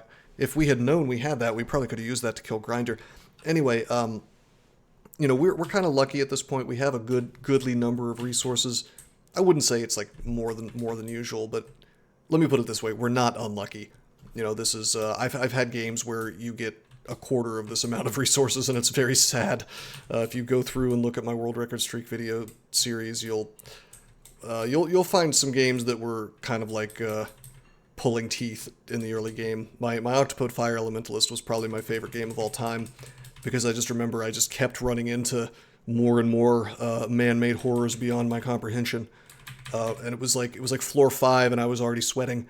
You know, it was just like I had been through hell and back, basically. I know I like ran into really early orc priests, and I think there was like, I turned a corner and there was like a centaur with an acid wand, shit like that just shouldn't exist. But I mean, you know, that creates a fun narrative. Octopode Fire Elementalist. If you look on if you just like Google, if you go on YouTube and search OPFE, and then like Malcolm Rose, it'll probably come up. I have it all in playlists and stuff, so no, that's the one I always, if people want to see like a really thrilling early game, that's the one I point to. I think I ended up doing this one, I'm not going to spoil it, but I did a really goofy play to take out a bunch of enemies at the same time, just for the sake of, like, I really needed to get experience, and there was an ogre that I had to deal with in a really funny way. Well, that's cool, Nearest Zero. I'm glad you enjoy it. And I mean, the truth is I enjoy making DCSS content, but the people who run the game basically ran it into the ground, and I just kind of got burned out on it, I guess. And it's not to say that, you know, I don't want to play a fork. Like, the forks are cool. I know Bakadran has a ton of heart. His fork is really completely wacky. I mean that in a good way. Like, it cares less about balance and more about fun. And I really do want to do some runs of that on stream. I really do want to get a streak probably going in B-Crawl. But I don't know, like the fact that you just can't play mainline really without having to deal with these people that basically took something that I loved at one point and then like shat on it repeatedly, and then just like ban anybody who has a negative word to say about, you know, about their decisions is it's unpleasant, you know, which is kind of why I just won't do it unless I get paid to do it. But I mean, at some point I probably will go back and at least play forks, because I do want to support people like Bakadran and BHOth. Just the problem is that, I don't know, I've talked about this before, where network effects, it's just impossible to overcome it unless somebody, you know, metaphorically, well, unless they make such a big mistake that they remove themselves from power. Somebody who has first mover advantage really can't be dislodged from something like this. Like, B-Crawl, objectively better game than DCSS. It's a fork, it's the same game, but it's, you know, it's got a bunch of improvements on it. It's differentiated itself enough that I would call it a different game, and yet it will probably never be as popular as mainline, even though it's objectively a better game. Because, you know, people Google DCSS or, you know, Stone Soup or whatever, and what comes up is a Reddit controlled by these people, or a subreddit rather, websites controlled by these people, you know, a scoring system controlled by these people, so on and so forth. B-Crawl's a scoring system too, but my point is, like, all the sites that come up on Google, that SEO, it is controlled by these people. Word of mouth, generally speaking, will get you to the first game and not the second, and that's why I stopped work on my fork, because I thought, you know, man, if I want to put in effort, first of all, I don't want to deal with this 20-year-old code that's just fraught with garbage for the sake of what? Running a fork that, you know, ends up getting banned if anybody talks about it, because these Fruit Loops are, you know, they're in charge of everything and will just fucking silence you if you have anything to say about, if you try to compete. Like, you know, because they've talked, I remember they talked about, like, banning people from talking about forks in their Discord. This is outrageous. You know, it's all about power with these people. Anyway, I'm ranting. I said I was going to stop the stream. Good place to stop. I'll think about if I want to go Zen or not. It seems like the right choice, if perhaps not the most thematic one. But we'll think about it. I will keep streaming this. If not tomorrow, then the day after. We'll be doing this until it's done, and I'll keep trying to explain very in depth exactly why I'm making the decisions that I'm making. And feel free to ask all kinds of questions because I'm happy to answer them. All right, cool. Well, I'm glad I'm meeting your expectations. I am going to now, let's see, it's kind of late, so I am probably going to work out and then get some food and try to get a couple things done. But until next time, I am signing out. Did you know that there are many ways that you can help support this channel? Read about them on rosecrypto.com/support. At Rose Crypto, you can learn all about cool things like the Brave web browser, Bitcoin, and other cryptocurrencies. Thanks for watching, and don't forget to like and subscribe.